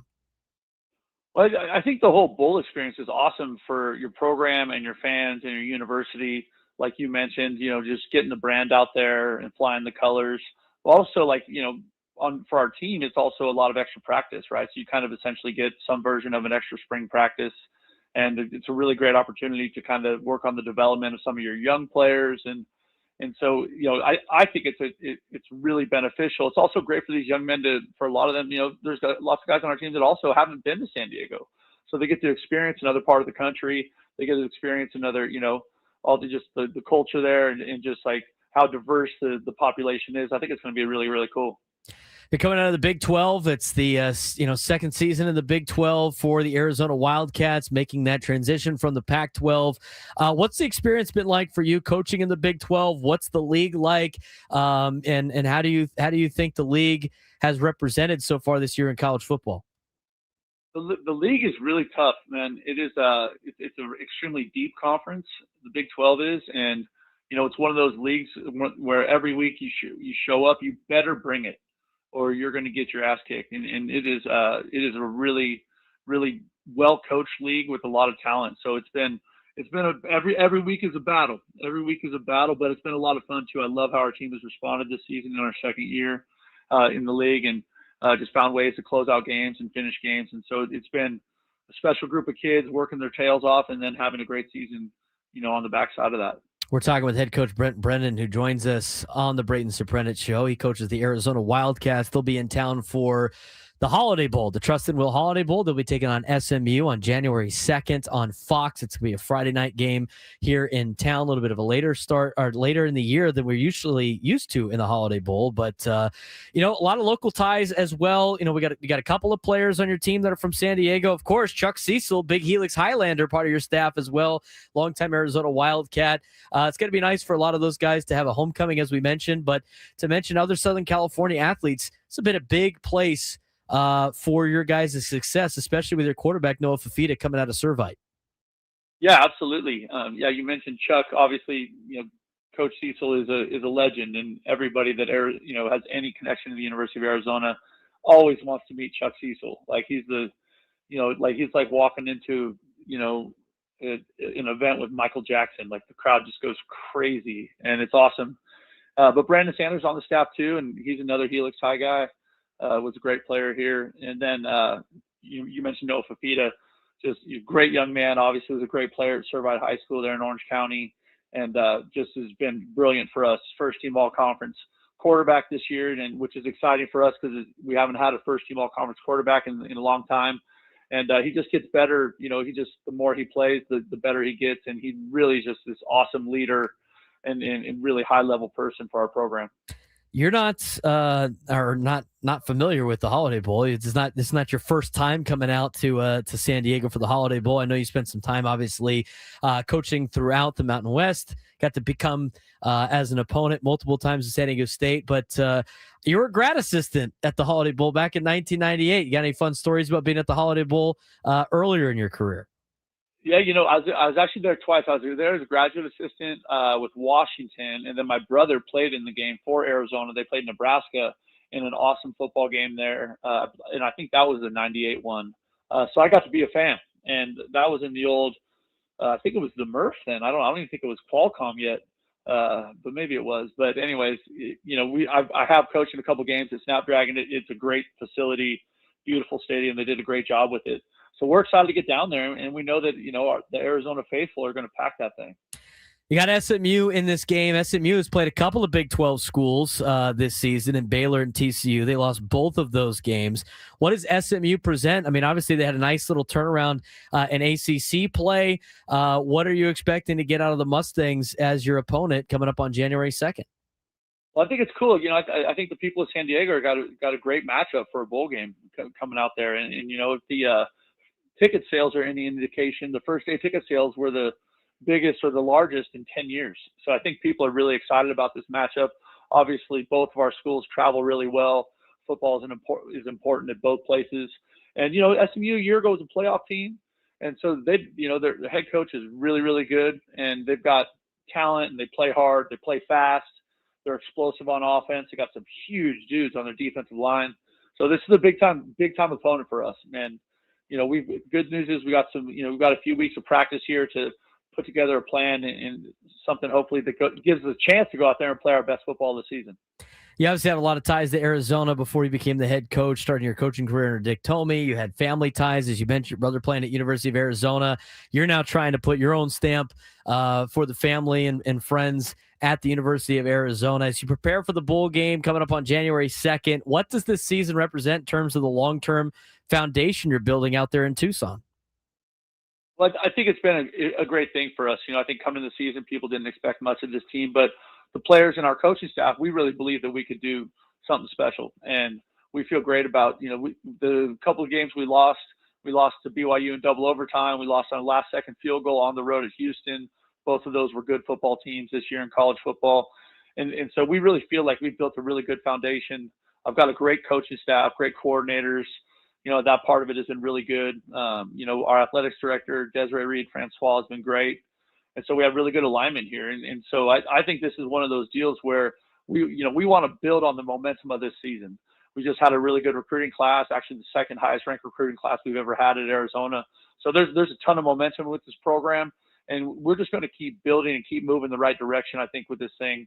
And hopefully we can continue to play high-level football and eventually get ourselves in the college football playoff. I mean, that's what everybody wants to do. That's the goal for everybody, Coach. Love to have that that mindset. Obviously, as a coach here in town at Cathedral Catholic, got to give a shout out to my boy Tate Haynes out there on your guys' team. I know he's coming back for a homecoming, so we appreciate your time, Coach Brennan. Look forward to seeing you when you come out here for the Holiday Bowl against SMU. Thanks again. Appreciate it. Bear down. Brennan, head football coach of the Arizona Wildcats, joining us today on the Braden Surprenant Show. Always great to talk with some of the local, some of the college coaches out there. And again, a couple of good San Diego players part of this deal. With Arizona, I know we got a big Arizona alumni base as well. So it's cool to see. I think the Holiday Bowl is going to be a good matchup. I really do. I think SMU and Arizona is a pretty good game. Looking forward to a game on a Friday in January. Start the new year off right, Frank, and good to hear from Coach Brennan for joining us today. Thanks again. Yeah, it's going to be a fun game for sure. And I mean, last year's was a little bit of a snoozer with Syracuse blowing Washington State out by as much as they did. Well, Washington State had their practice squad out there, no coaching. That true as well. And I think Butch the Cougar played in that game. Probably. Was Wilbur Wildcat in chat for that? Or no? I didn't see Wilbur in the chat, nor Wilma. So I don't know. He missed out, I guess, Frank. But it'll be a very, very good game. I'm very excited to see that game. I did see some bowl news. The LA Bowl is going away. I saw that earlier today. I'm not super surprised by that. I mean, it's a tough time to be a bowl game right now, and it's tough. It's tough sledding for bowl games. I mean, you come down to it. Obviously, like Brennan said, like it's great for they get the extra practices, they get to go to a place they haven't been before. Like the kids, a lot of the kids that aren't going to be playing at the next level do have fun on the trips. I've been a part of multiple bowl trips. I've been a part of 3 bowl trips now. The Peach Bowl, the Alamo Bowl, and the Liberty Bowl, all as a member of a staff, student staff, whatever. So I got to experience it from a kid perspective. It is pretty fun. I mean, you usually miss Christmas with your family for it, or you have to go around it. So that's kind of difficult. The bowl game, I think in general was a great idea, but I just feel like certain bowl games have to start making some adjustments to survive in this day and age of college football and the day and age of expanding the college football playoff, Frank. Yeah, this was tweeted out 6 hours ago by Yahoo Sports per Brett McMurphy. Saturday's Washington-Boise State game will mark the last LA Bowl. The Bowl's 6-year deal ends this year with the Pac-12's collapse during realignment, ultimately shutting it down. So the LA Bowl will be no more. It's going to be interesting to see some of the bowl tie-ins now in college football with – I think most of them are done at the end of the year, if we've talked about it enough with Mark Neville. And so next year is going to be a different Holiday Bowl. You're going to have different conferences. And it sounds like every conference wants to be part of the Holiday Bowl. I think you're going to get to a point where the bowl games are cut in half and there's only a handful of bowl games that are around for marquee matchups. And it makes it a bigger deal for certain teams that don't make the college football playoff to be in a bowl game. But I think the Holiday Bowl is probably one of those traditional bowl games that might stick around for this because it's tough to pass up San Diego. Plus, the payouts are great. I mean, the Holiday Bowl does everything right, and I think a lot of schools like being part of the Trust and Will Holiday Bowl. But it's something that a lot of bowl committees have to assess and address when it comes to what is our future in this climate of college football really going to trying to find a true champion in their sport. Yeah, absolutely. And it's work in progress as we can currently see. And we're going to see bowl games going away and possibly some new ones taking their place, especially with a lot of these contracts coming up. There may be somebody to come in and fill that spot that the LA Bowl is going to leave. It'd be nice to see the Poinsettia Bowl return, have 2 bowl games in San Diego. But that's some more bowl news coming out. Did you see the Adam sent it to me today, but I got it earlier too on the Notre Dame. I mean, talk about a crash Yahoo out that Sports Notre stuff. Dame has Yep. had. Yeah, from Dan Wolken. Yep. It's from Yahoo Sports. After learning of Notre Dame's memorandum of understanding that grants the Irish preferential playoff access starting next year, athletic directors in other leagues are threatening to freeze Notre Dame out of future schedules per Dan Wolken. Well, this goes to the whole play stupid games, win stupid prizes thing, that they overshot their crash out by a lottle, and now now things are coming out that they probably didn't want to get out, and they're going to be seeing the penalty for it. I mean, we talked about it yesterday of like Notre Dame and what they think they are compared to what they have been with the TV ratings. Exactly. Yep. They're getting $50 million a year just from NBC alone. Yeah. Right. On this TV deal, they don't have to share with anybody. And it's always like take our ball and go home kind of attitude. Well, we're Notre Dame and we're Notre Dame and we're Notre Dame. And they don't want to give up the benefits of being the independent of that lucrative TV contract, but they complain that they can't get into the college football playoffs. Like, well, we went 10-2. It's you don't play anybody good, and they're not the same team that they used to be this year. Right. I mean, there are plenty of good teams that went 10-2 this year that aren't even getting looked at because they're in lower conferences. It's like we've said, they want to stay as an independent, as an excuse to play the worst that the Big Ten and the ACC have to offer every single year, and then hide behind it's a legacy game for us. No, stop it. Join one of the conferences. You play more ACC opponents. Just join the ACC. Now we've seen how. Oh, they're not going to do that anymore. Yeah, well, join the Big Ten then. That's where your other legacy games are. Big Ten wants them to be a full participant and take some of the money. I don't think they want. They're not holding on to that. How about the Big 12? How about Brett Yormark calling Bavacqua behavior egregious and out of bounds? I mean, Notre Dame's entire arrogant, elitist attitude that they displayed after not being included in the college football playoff has basically alienated them from every conference right now.